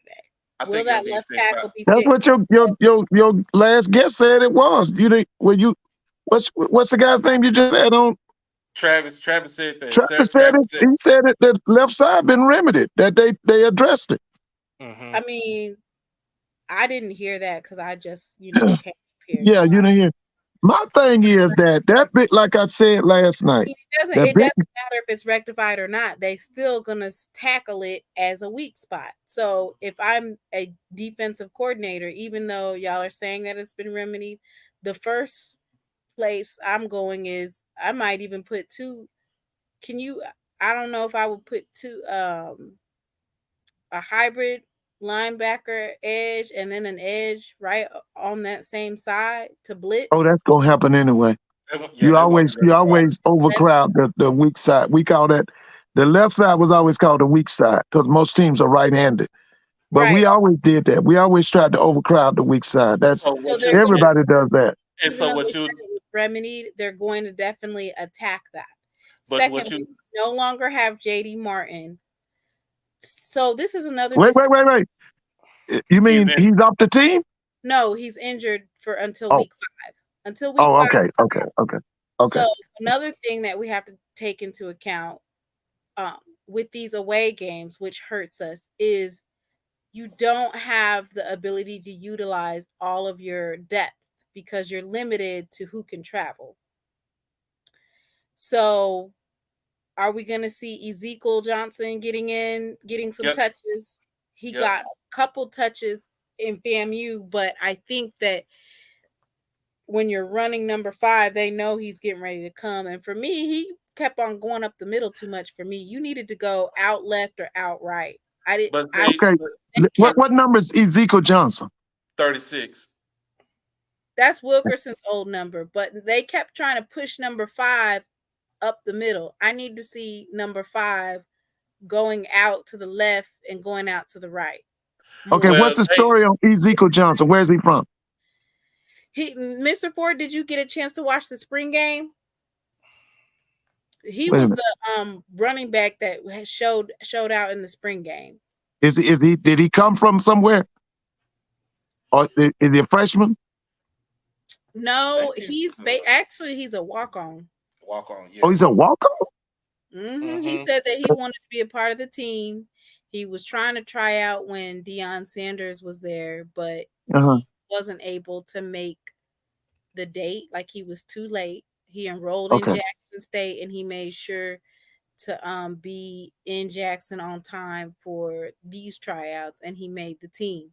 What? Now, where's he from? I'm gonna see. Is he a Mississippian? He did make the team, and he did really well. He did really well during the spring game. Let me see. Okay. But for me, I need to see them switch it up because we know that number 5 is a dog, and everybody else knows it too. So what are you going to bring more so as kind of like who is this person? Ezekiel Johnson. He's a redshirt freshman from Brunswick, New Jersey, South Brunswick High School. Oh, okay, from New Jersey. Southern Connecticut State. But he played at Southern Connecticut State? Yeah, we still have Ahmad Miller. Aubrey's little brother is a running back. Kevin. Yeah, I know about him. Amari Matthews, Jecamiah Walker, I Isn't think that a 25? Who's 25? is Desmond Moultrie still there, or did he transfer out? No, he's still here. Okay, Desmond Moultrie. So we still got a running back room. I need Yeah. to see some. I need to see some plays with them. I would like to see the two tights come back in at the same time. Jency I and think you'll see that. You'll see that. You'll see the two tight, possibly three. Jay Stevens, and yeah. I mean, I just feel like we did so well with South Carolina State that we were trying to kind of like maybe switch it up and try something different, and it just didn't work. But I did see this, the blitzing started working towards the half, and I wonder if that's because they were getting worn out and tired, the offensive line, but we were blitzing and they got a hold of Musa a couple of times. Right. Well, I'm gonna say it just like this. That's why I don't want to make a prediction just yet. I want to look over again at Southern's roster. I don't think Carol Blood's going to start. I think they're going to automatically, after this loss that he did and how poor of a showing, I think they're going to pressure him. They not gonna change that, dude. I'm telling you. It's the second. For them. It's the second game of the season for them. It's our third. On the real, be honest with you, they not gonna change. He's not gonna change our Harold Blood at the foot for this game.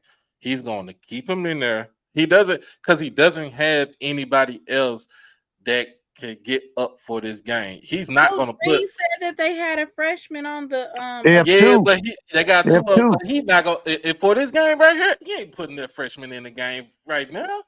No, he's not gonna do that. He's gonna roll with Blood. He's gonna roll with Blood. I'm telling you. It's a career decision. I'm gonna tell you, because if Blood stinks up the joint down here Saturday night, I'm telling y'all, it's gonna be a career decision. It would be the third year. It'll be the third game in a row that Dooley has lost to Jackson State at Southern. It would be four times in a row that Dooley has lost to Jackson State overall between Southern and Prairie View. So I'm gonna say it just like this: he's gonna stick with Dooley. I mean, he's gonna stick with Blood. He's gonna stick with Blood. He's gonna run his system the way that he run it, and he ain't gonna change it unless he is down by 4-5 touchdowns. If he down by that many touchdowns like he was last year in the championship game, he gonna make that quarterback change in the second half where he could save face. He ain't gonna do. He's not gonna change that quarterback. I asked him about who his quarterback was, but he's not gonna change the quarterback. Not after no second game. No. He seemed like he was pretty confident in him when we. He's confident. He is. That's what I'm saying. Yeah. That's what I'm saying. He ain't changing that quarterback. Not for this game. He's not putting no freshman in. The interview, what he said. Play the interview, dog. The interview don't mean nothing. Don't mean nothing. The interview, all the interview is basically, I'm just saying, just like this. Sometimes it could be truthful and sometimes it could be fluff. But what I'm saying is, if Blood is his guy, that's his guy. He ain't changing for nothing. We could, you know what? We could possibly, if he stinks up the joint first half, I know for a fact the Southern people are gonna boo him. And he probably have to put one of the freshmen, or he's going to do something. He'll put Bodden in. He's not going to put. Let me tell you something. I'm telling you. After they get through running over the AD, Dooley will be in his office Sunday morning. They won't wait till Monday. He'll be in his office Sunday morning. Because y'all got to understand how they operate down there in Baton Rouge, man. See, Southern is one of them schools like Tuskegee and A&T. There are people like 70 and 80 years old that's calling shots, and they impatient with that stuff. I'm telling you, Southern's one of them schools. Prairie View is too. They got people like 70 and 80 years old making key decisions. And I'm telling you, they AD is for Prairie View. They AD is young and he is progressive. So yeah, I'm just telling you now, if that boy stinks up the joint Saturday, if he looks bad, it's gonna be ugly down there in Baton Rouge. Did you see that we got John Huggins back? Oh, listen, I've been meaning to bring that up. I just forgot it. You know, John Huggins, my man. I thought the last 2 years he was the best safety on the team. He's I back. did. He was my man. I told him when I first saw John Huggins, I'm telling you, I thought NFL. That's how he struck me. Because he could play up on the front, he could play in the middle of the field, and he could play on the back end. Matter of fact, I thought he didn't play enough. I think he'll I'm a play John Huggins fan. I think he'll play a little bit more in this game right here because of his Oh, experience. he's a good man. John Huggins is the man. John Huggins, I was so hurt when he left and all that. Man, when I saw him make that tackle, I was like, John Huggins is back. Mm-hmm. Oh, that's my man. I like John now. Let's see. Let's go around the rest of the sweat. We got Prairie View going up against Abilene Christian. They down in Prairie View, Texas. Last time Prairie View played Abilene Christian, I don't know if it was a blowout, but I know it was not too much of a closer game. This game is in Prairie View this year. And PV ride the momentum of what they did last season. This past week. Right. I think they could come away with the victory. I don't know anything about last time I kept up with Abilene Christian was years ago. A guy named Wilbert Montgomery went to the Eagles. I wish him the best of luck, but I really don't know anything about Abilene Christian. Let's see what else we got. Of course, you got the Southern Heritage Classic, the new form Southern Heritage Classic, Pine Bluff and Tennessee State. I got Tennessee State in this game. By blowout? How much? By at least 2 touchdowns. Right, that's what I'm saying. It's supposed to be. Because, they got all kind of stuff going on in Nashville. Dr. Glover is saying this is her last year. Mm-hmm. Okay, all this summer they said that the OVC don't do it for them no more. They got to get out the OVC. It's just a lot of stuff going on in Nashville. And they was trying to take over the school, so that's what I'm saying. It's a lot going on in Nashville, man. And she must be sick of it. Like, I'm gonna just go ahead and retire. You know what? I wouldn't doubt if they forced her out, if they told her she got to go. Not having someone like her protecting Garden, that's kind of. Oh yeah, because long as she was there, Eddie was safe. But they bring somebody new. You never know. You never know. Let's see. You got Miles at Alabama State, which is a rivalry there. Alabama State. If Alabama State don't beat them by 2 touchdowns, I got a problem with Eddie Robinson. That's D2. That's SIAC. They got to beat them by at least 2 touchdowns. They need to blow them out. They coming in the Hornet Stadium. Yep. They got to blow them out. You listen. Don't be playing Miles College close and then talking about you going down to Tallahassee and give FAMU a game. You can forget it. They got to blow Miles out. They got to blow Miles out, just like they got to blow Tuskegee out. Just like Alabama A&M got to blow Tuskegee out. Stop letting them little boys come up in your house and take over. Now that Tuskegee team, they might give them a run. So what is it? About 2 weeks? Don't they got to play Alabama A&M for their homecoming? Yep, in a couple of weeks. Listen, we need Alabama A&M to blow them out. We need them to blow them out. So Lane and Alabama A&M. Oh, A&M gonna eat their lunch. They gonna get their stats up. This is the time. They should. Crawley. I can't wait to see who the quarterbacks are, because somebody said they think. And did A&M play 2 quarterbacks at Vanderbilt or 1? Let me see. I think they played 2. One was that kid from Birmingham, and the other was that Xavier boy, right? Yeah, Xavier Langford played majority of the game, and Quad Brown played a little bit on Saturday. Okay. I saw Quad Brown. That boy, he can play. Quad Brown can play. He played here at Georgia State for 2 years, I think. He can play. So yeah, they got to blow out Lane College. Got to Yeah, blow they them got out. to blow them. All these, they're like you said, Mr. Mona, all these D2 schools. You got Bethune versus Savannah State. Now, wasn't That's that a rivalry right there too? just Yeah, like that's not, that's coming up 95. you can call it D2. I mean, rivalry all you want.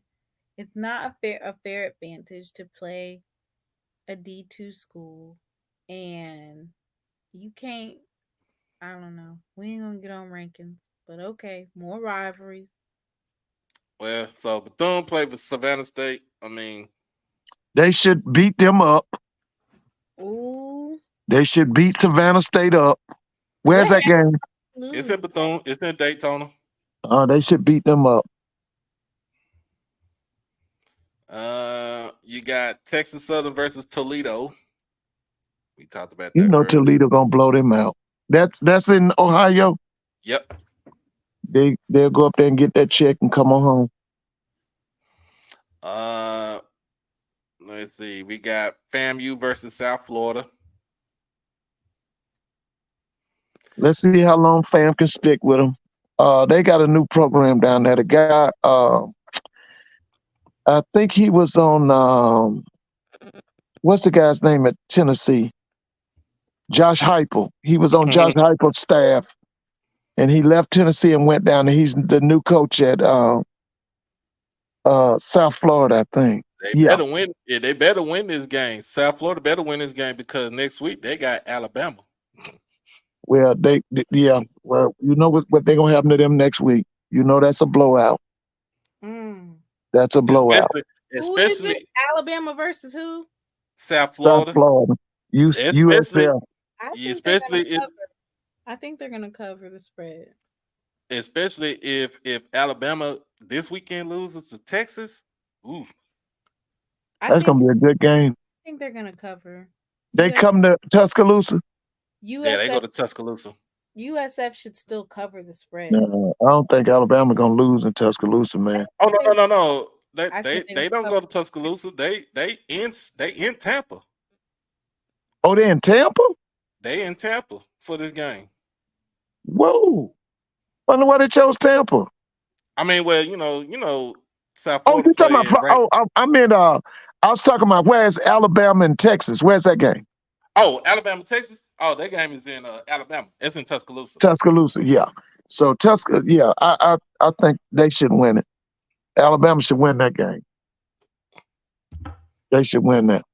I didn't say they weren't gonna win. I said they wasn't gonna cover. Let's see. You got Alcorn versus Stephen F. Austin. Stephen F. Austin. Stephen F. Austin. Let's go Alcorn. I got Alcorn. Oh, we'll see. Where's that game? That's in Texas? That's in Texas. That's in Nacogdoches, East Texas. Okay. I'll go with Stephen F. Austin. I got Alcorn in this one. It was a close game last year. Special team blunders. Hopefully they ain't got, G said they ain't got that issue no more. Self-inflicted mistakes. Okay, we'll see. You got Grambling versus LSU. 75-0 LSU. Dang. What's the spread? They might not even have a spread for that. They probably don't have one. We get up. Listen, after the game, just give us our check and we go back to Grambling. This game gonna be packed though. Both of them. I think both of them are gonna be packed. It's gonna be packed. Baton Rouge gonna be packed again like it was last year. Yeah. Lord. I mean, because I'm gonna tell you just like this, they gonna come see that band. Oh yeah. They're gonna come see that band. And then that's in the two hot games. Give me, I know they're making 10 to 13, maybe even 15 million a game. Give me $1 million. I want $1 million. Shoot, they probably getting about 800,000. Shoot, take 800,000, and you ain't got to do. 600. They don't have to go. But see, that's the thing. They ain't got to go nowhere. They ain't no but like 3 I hours don't of Baton care. Rouge. Shoot. You know you about to lose, and you know you about to get embarrassed. Give me a mill. Yeah, give me a meal. $1 million plus. Because that stadium holds over 100,000, right?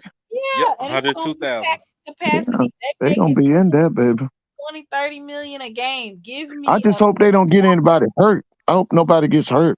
That's the that's main the thing. thing. It's Get your terrible. money. It's absolutely asinine and disgusting that these ADs keep doing this, talking about we need the money.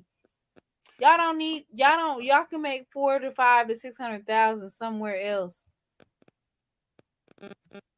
Yeah, there's a lot of them ADs will throw you under the bus. If you're gonna schedule it, at least schedule a mid-major or at least Yeah, a four FCS. FBS. Do Yeah. not schedule a blue blood program like Notre Dame or UCLA Or LSU, or LSU Georgia. over here bragging about it, Yeah, but y'all want to beef with 8 other HBCUs. right. Oh Lord. Well, we got like I said, I got Army beating up Delaware State. I got Georgia Tech just smashing up on South Carolina State. I got Right. Morgan State might take a victory over Akron. I ain't never seen, and South Carolina State gets the most funds from out of all of the schools. South Carolina State gets the most help from like the state, but they stay playing all these. I guess they said that that's how their players get drafted to the NFL. But my goodness. But they got a low budget too, right? They got a low budget too. They the lowest. Yeah. They the lowest Every spending. year they're gonna lose about 3 to 4 games, and most of them are by like FBS teams, Yeah. and then they're not able to gauge or how they're gonna fare against their own conference. Man, but the thing is, for South Carolina State, they just trying to stay in the black. That's all that is. That's the reason why they take a game like South Carolina, this Georgia Tech, Charlotte last week. Yeah, they just trying to stay in the black. They got to, because if they ain't if they're gonna take that, I wish they would just take one game, and they would make sure to get paid, because I'm pretty sure they're getting paid 300,000 here, 400,000 here. They need to take one game, get it all out the way, and you give me my 750,000. And this got the battle of the Bay, Hampton versus Norfolk State. I got Hampton in this game. I got Hampton. I got Hampton in a blowout. In about 3 touchdowns. Yeah, I got him in a blow. Hampton got a nice young quarterback too. They do. I saw him against Grambling. That kid, he's a dual threat. He can run and throw it. He really can run it. Defense, because Hampton and Grambling was shooting it out. Yeah, but Hampton had that offensive line. They got a gigantic. They might have the biggest offensive line in HBCU football. They got a big offensive line. I got Howard beating Morehouse. This is in New York. Oh Lord, that's in New York. Yeah, that's in New York. That's the New York. Is that in the Meadowlands? Where is that game? Meadowlands. Yeah. Because I know they got to play Albany State, and they play them in the Meadowlands, right? Wait a minute, hold on. This game ain't in the Meadowlands. This game is at Green Stadium in DC. That's in DC. Yeah, that's on the campus of Howard University.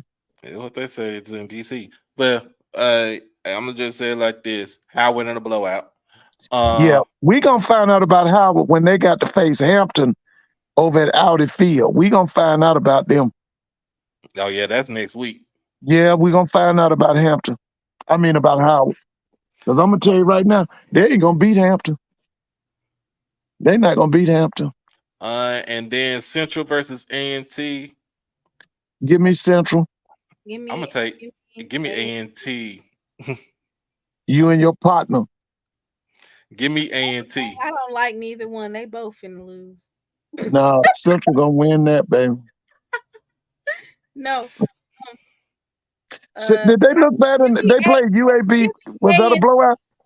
It was 35-6, but it really wasn't that bad though. They made some mental mistakes in that game, and self-inflicted.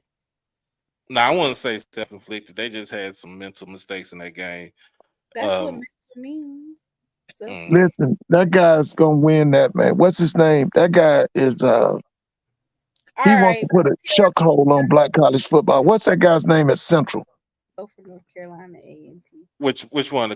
The coach. Oh, Trey Oliver. Trey Oliver. Trey gonna listen, man. Trey gonna establish himself against A&T.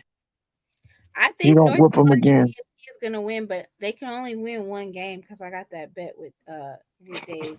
So this is gonna be the one game they can win. You I can said tell you 2 this. games. Central ain't gonna listen. A&T ain't gonna beat Hampton. I can tell you that. Yeah, more than 2. So this is one of them that they can win. So if they win this game, then that means North Carolina Central definitely ain't number 1 coming up next week. They ain't gonna beat Central, y'all. I know y'all want to, but they ain't gonna beat Central. They gonna beat the Sonic rings out of them. Mm-mm. If the D2 school can score 21 points against them, North Carolina A&T can beat them.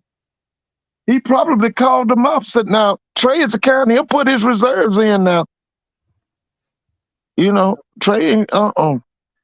Long as they, put the 47 up, that's all he care about. Now they gonna play this week, cause see, them schools are about what 40, 50 miles apart between Durham and Greensboro. Them people recruiting the same players. That's what I'm telling you now. Central gonna beat A&T this weekend. They gonna beat them. Yeah. Let's see what else before we get up off of here. Benedict looked dominant over Shaw on Saturday, 52-0. Right.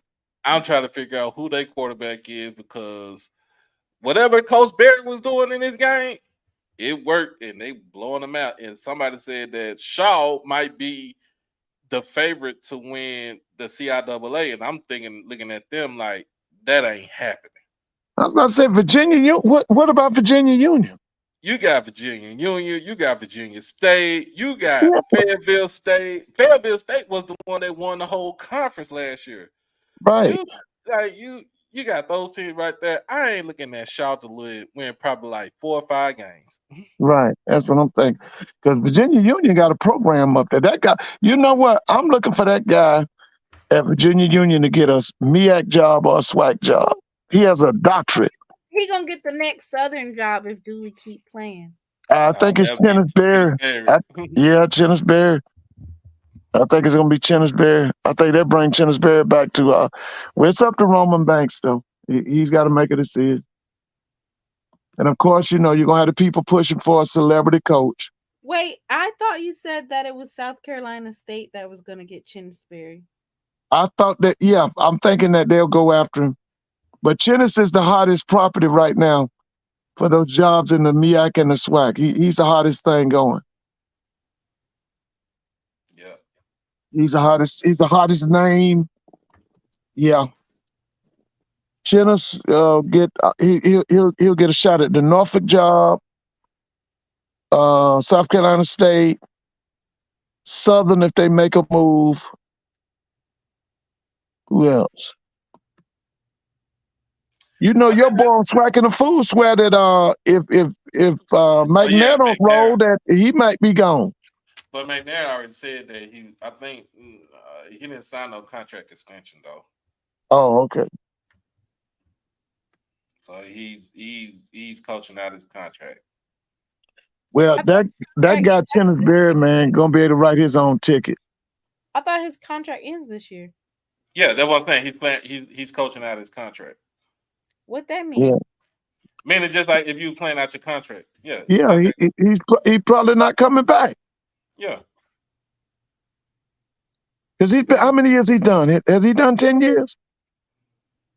Well, he's been at school. He was at school with Jay Hobson, and then right. And then Jay Hobson been gone how many years? Jay Hobson was left in what? After they went to that Celebration Bowl? Was it 16? No, 15. Mm-hmm. So he almost been gone 10 years. Yeah. And you know, man, they've been with, like I said, man, they've been programmed for so long. You know, it's I mean, that's really all he know. He don't really know Yeah. anything else. But I think that last administration kind of turned him off. Remember when the lady was president? Mm-hmm. Because she didn't care nothing about no sports and nothing else. And I think that kind of turned him off. G did say it was hard to recruit and get folks from the transfer portal to come to Alcorn. It is. Yeah, but they at one while now they won that East 6 years in a row. You know, it was A&T and Alcorn when Prime came. He made them schools obsolete. You didn't after Prime came, we didn't hear nothing else from A&T in football, and we didn't hear nothing else about Alcorn in football either. Because before he came, that's all we heard was Alcorn in the SWAC and North Carolina A&T in the MEAC. That's all we used to hear. Some obsolete because they left the MEAC. Yeah, you know I said that now, Doc. You know I told him that. What's that? I told them when they left the MEAC, I told them they wasn't gonna win nothing, and they ain't gonna win nothing. They ain't gonna win nothing. They should have learned from Tennessee State. They've been a shell of themselves since the mid-'80s. Then got the nerve to be talking about what they don't want to join. When the last time the Tennessee State won the OVC? It had to be Rod Reed or somebody. Yeah, it was Rod Reed. That's Rod Reed, yeah. Before that probably was LC Cole. LC Cole was a dog. Yeah, man. Had LC and Johnny and them. Yeah. Yeah. Johnny won the SWAC championship one year, and then they took it back because they said he had broke every rule in the book. That was 2010. Yeah. He won it. I can't remember who he beat for the championship. But they handed the trophy back, and Texas Southern gave the trophy back. Yeah, I'm about to say TC was. No, he wasn't there at the time. He probably. No, TC came with a guy named Asbury. Okay, Darryl Asbury, yeah, that's when he came. That's when almost the whole staff at Texas Southern was Jackson State people. That was the guy from Hazelhurst. Lewis Tillman was on that staff. TC was on it. Darryl was the what was Darryl? Darryl was the head coach. Yeah, and they went and got Coach Shannon. He came back out there. Remember Coach Shannon? Mm-hmm. He was at Texas Southern with them. It was a bunch of a bunch of Jackson State people was on that staff. Dr. McClellan was the athletic director at the time.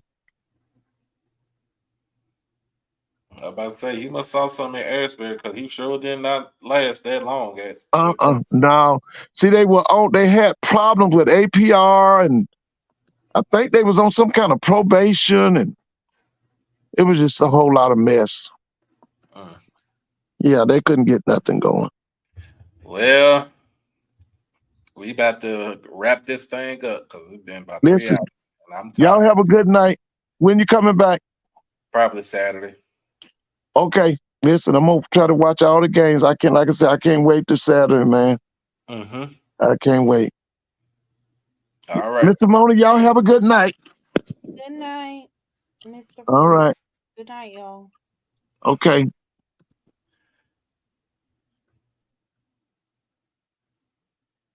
All right. I'm out this thing. I'm tired. I've been out in the sun.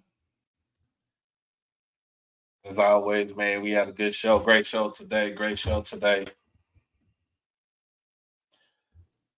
If you haven't done about now, make sure that you like the stream. Share it with the folks that's HBCU alum, non-HBCU, whatever. Make sure that you share it with them. Tell them to subscribe to the channel. Tell them to become an exclusive member of the family.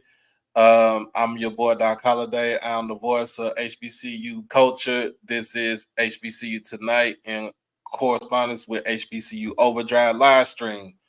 Make sure you like the stream. comment, share. Most of all, subscribe to the channel. Hit that notification bell to get everything HBCU Overdrive. We'll be back on this thing this weekend on Saturday after the game. We out of here. Peace.